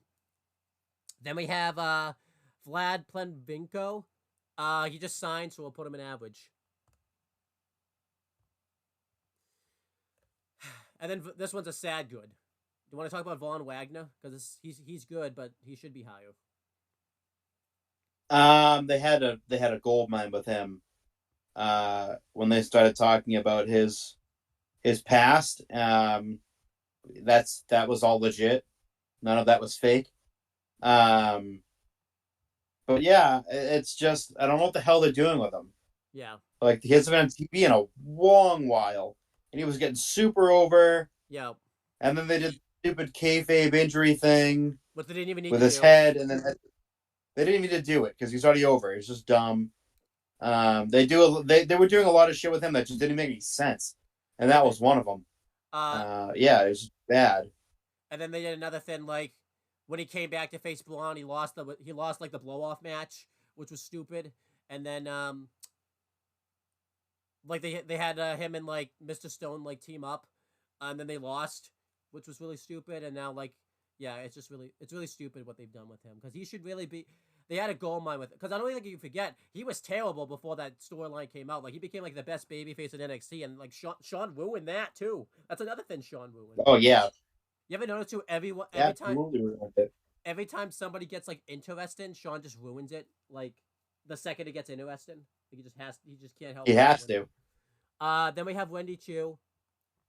She's been around for a while. What was her name in ROH? Because she had a name in her name was like the same thing. She was like something. Fucking. Fuck. I know what it is too. Was it? What the fuck is it? Was it Wendy? On the tip of my tongue. I almost said Wendy Richter, but that's not even close. It was like Um. Karen Q. Karen Q. Okay. She didn't really do much in like the ROH brand because like the women's division was kind of terrible at that time. So then she got signed. She was in the Mae Young Classic, I think. Um, and then she started showing up. I think she did a few things. What was that like storyline that they did where it was like her, Boa, and like Xia Li? What was that? Like she was like the main person like behind it and all that type of stuff. I remember she did that. Amazing or what? Yeah. And then like didn't she get injured so like they had to go away from it for a while and then NXT Yeah. rebranded and She had like a. I think she had ankle surgery or something like that. and then like she had like and then you know she had like she came back and she does like a gimmick where like she wants to sleep all the time, I guess. And then Sean just didn't know what to do with that gimmick and then like I think when NXT rebranded, they just stopped using her, and then she got injured. So I'll put her an average. I feel like she never really gets like a gimmick that can really be consistent enough for her and everything. Yeah. Because she keeps. I mean that gimmick stuff was promised too. Also, Yeah, I did. And then Mandy Rose ruined it. Because she had to beat her. of course, it ruined everything. Then we have Wes Lee. I know you like him, so I'll let you talk about him. Wesley's awesome. He signed with WWE. Him and Nash Carter did. Desmond Xavier and Zach Wentz from TNA, and as the Rascals. And I thought that they might have brought along Trey Miguel with them, and he didn't end up going with them, which is honestly kind of shocking. But they became MSK, which was just an offshoot of the Rascals, and they were doing great together. And then Zach Wentz or Nash Carter got released because Zach's ex-girlfriend, ex-wife now, fucked him over completely. She released private a private picture that they had shared where he was kind of doing the Hitler salute, uh, which was stupid of him to do because he had the Hitler mustache and everything. It's just dumb. And he got released because of it. And, people came out, like MJF came out and said that he's not even remotely an anti Semite. Max is Jewish, and he's one of Zach Wentz's like really good friends, and he knows he's not an anti-Semite. And they took a one-sided story and just released him because of it. And he went back to TNA, and he's doing great. But and then that left Wesley on his own, and they didn't know what the fuck to do with him at first. They were kind of doing this. Your friend's not here anymore, so ha ha ha. Gimmick. That's weird, yeah. Bizarre. Like anytime, like the first month, it was like, haha, your friend is not here. Where is he? Not here. Ha ha. You have no friends. And they wouldn't even talk about him too. It would be so weird. It's like he didn't even exist. It was so bizarre. It was like, haha, you have no friends. Remember, you're lonely. Ha ha ha, no friends. And then Zion Quinn recently released. Zion Quinn kind of came into the picture. They started like a tag team, and they feuded with each other. And then Wesley went on to have an incredible run with the North American Championship, where he was just putting on fucking banger match after banger match after banger match. Mostly to start the show. He kicked the show with a bang. When Shawn was at his best at booking, he had Wesley as North American Champion and one of his top baby faces. And he kind of was displaying heel tendencies, leading people to think that maybe he was the one that attacked Trick, but it wasn't.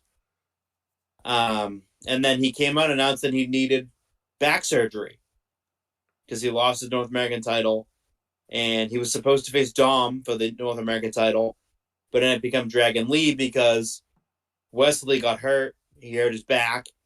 And he had to go away for a while, and he's been back training. And he looks like he's due to come back relatively soon, which is awesome. I'm excited to see him again. But yeah, I think he's great. He should be in the great category. Almost in a Hall of Fame category. I agree, yeah. I feel like, because I feel like the run he has when he comes back is going to be awesome, too, and stuff. Oh, yeah. I'll talk about Wesley Blake. He recently just kind of came back into the fold. Obviously he was in NXT for a while. I think he just was enhancement talent, and then he started teaming up with Bloody Murphy, which was a very generic tag team. They won the NXT tag titles, and then once that run kind of ended, he kind of struggled. Like Bloody Murphy did relatively well, but then he kind of struggled for a bit. Then he formed the Forgotten Sons with Steve Cutler and Jackson Riker. And then, after they got caught up to the main roster, then obviously Jackson Riker was an idiot and posted, stuff about like Donald Trump and being supportive of all that stuff. And then, it was kind of like when the Black Lives Matters movement was going on. So like it kind of ruined everyone's career because no one wanted to deal with him. So like they all got taken off TV. And then I think we saw him like one more time. They were supposed to be like henchmen for like Baron Corbin, but then they just didn't work. And then he got released. He was gonna start. He didn't start it up, but he was gonna be like one of the founding members of Control Your Own Narrative with Adam Shear and EC3. And then that folded because Braun Strowman left and the shows weren't selling out and all that type of stuff. And they were just bad shows. And then, unfortunately, he was dating Sarah. He is married to Sarah Lee. Sarah Lee. And they had a child together and everything like that. She ended up passing away, like in October of 2022, and You know, Yes, they had 3 kids together, and their youngest child was like a few months old at that point, maybe. yeah. Um, They still don't know what happened to her. They think it's alcohol. I don't know, and I'm not going to speculate on it. yeah. So then, he it was brought back. He's like a trainer now at the performance center and everything like that. I think this is like fairly recent, like probably within the last couple of years or so.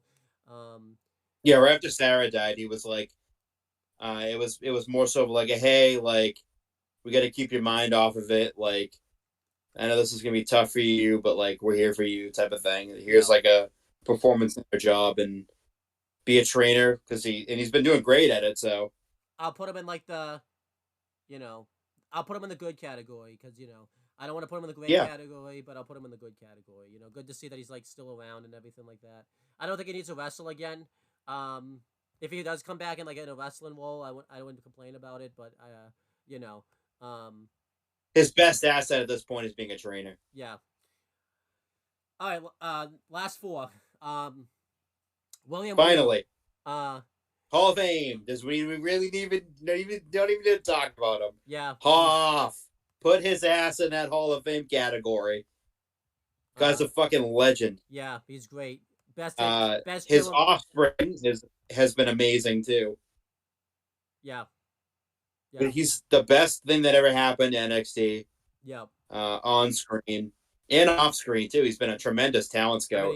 Yeah, Um, he's signed most of the talent that's he's in the. hired some of the biggest names. Yep. What a mistake. Some of the biggest names that you see in WWE to this day, you can thank William Regal for because he vouched for them. I agree. Um, Kevin Owens too wasn't even on WWE's radar until yep. William Regal put him on their radar. And AEW made a mistake hiring him and letting him go because the second that someone becomes a free agent, William Regal is gonna like look into. He's gonna be doing some digging because he was backstage at AEW doing some of those dog tapings and everything like that. So, um, Absolutely. uh, by the way, he never. I don't think he show. I'll just give. He's not going to show up in that next gen documentary because I think it was still during that time where he couldn't do anything on screen because of his AEW contract and stuff. So he won't show Yeah. up, which is kind of a shame because I think he was. I think he was like there, but like it's a shame that he's not going to be there. Then we have Wolfgang. Um, I like Wolfgang. Kind of the same power as Mark Coffey. He goes in the good category.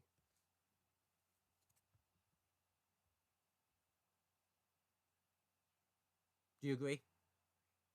Yeah. Okay. Absolutely agree. I think he's really good. I get it. I don't. He's done some good stuff, but I think he's just a good tag guy. It's a good thing to have sometimes, right? Yeah. Then the last one's Ren Sin. Not the last one, but the next one's Ren Sinclair. Average. She hasn't really shown much yet, and Yeah. it's not very good. Just average. And she hasn't been on TV in a while too. She was on Level Up last night, but I was not really paying attention. So, But in terms of actual television, NXT TV, she hasn't been on it like weeks. yeah.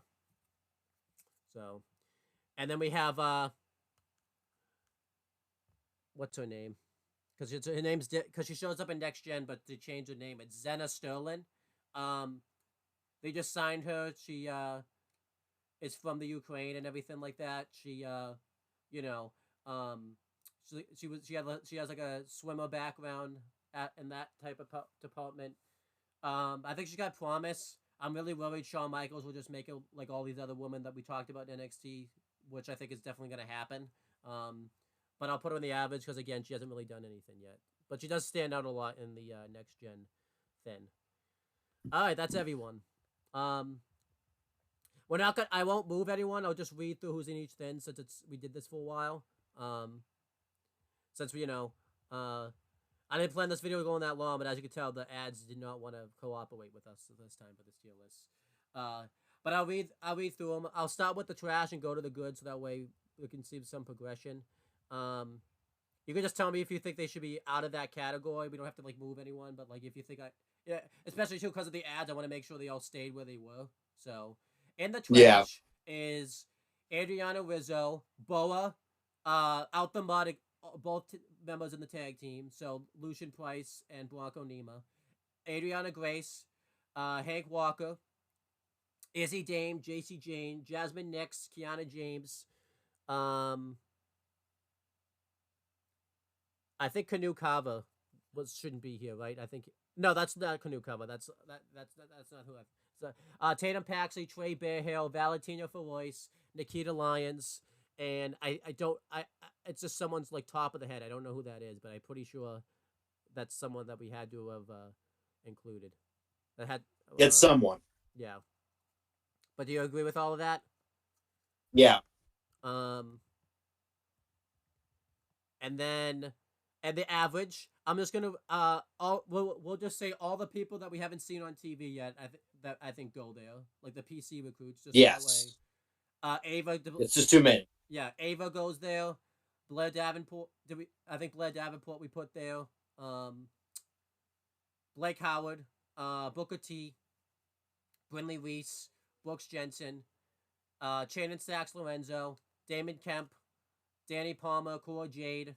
Um, both members of Blade, Idris Inofe, Malik Blade, Gable Stevenson, Javier Bernal, Jakara Jackson, um, Myers Bourne, Olmas, Ola Mensa, Sarah Schreiber, Shawn Michaels, Scripps is there, Josh Briggs is there. Those are like the main like stars that are there. You agree? And Ren Sinclair's there too. Do you agree with all of those people being there? Do you think they should go to Hall of Fame? Yes. Okay. Um, then we have good. We have so uh James Alexander, Alexa Bliss, Andre Chase, Maxine Dupree's boyfriend, Bo Dallas, um, Christina, I forget her last name, Carmella, um, Charlie Dempsey, Duke Hudson, the mystery guy whose picture I couldn't find. I forget what his name was, but that's just hilarious. Drew Gulak, Mystery Man. Drew Gulak, Eddie Thorpe, Fallon Henley, Gigi Dolan, Julia, Jacob Fatu, Jada Polka, Javon Evans, Cal Dixon, Tomat Petrovic, Kalani Jordan. What's her name? Oh, Kelly Kincaid, Lexus Kin, Lola Vice, Luca Cusafino, Mark Coffey, Mr. Stone, Noam Dahl, Rich Holland, Riley Osborne, Roxanne Perez. I forget his name, what his name is now, but Lucky Ali, um, Sol Luca, Tony D'Angelo, um, not Tatum Paxley, what's his name? Tavion Heights, Vaughn Wagner, Wolfgang, and Wesley Blake. Are you agree with all of that being in the good category? Do you think they should be somewhere Yes. else? I think that's good. And the great category is Alicia Taylor, Axiom, Dijak, Joe Coffey, Lyra Valkyria, MVP, Nathan Fraser, Norman Smiley, Obafemi, Oni Lorcan, the main producer that's like been there for years. I don't remember what his name is off the top. I think it's Ryan. Was it Ryan Trax or Ryan Lax? It was something like that. Ryan Kratz. Ryan Kratz. It wasn't even close.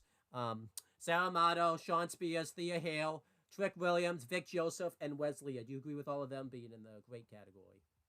Yes. Right. Then we have in the Hall of Fame. We have Baron Corbin, Big E, Brock Lesnar, Carmelo Hayes, Fit Finley, Ilya Dragunov, Joe Gacy, John Cena, Matt Bloom, Mika Satomura, what's his name? Terry Taylor, Robbie Brookside, Paul Triple H Levesque, The Rock, Tyler Breeze, and William Regal. Do you agree with all of them being in the Hall of Fame? Absolutely, yes. Okay. So that's the end of the video.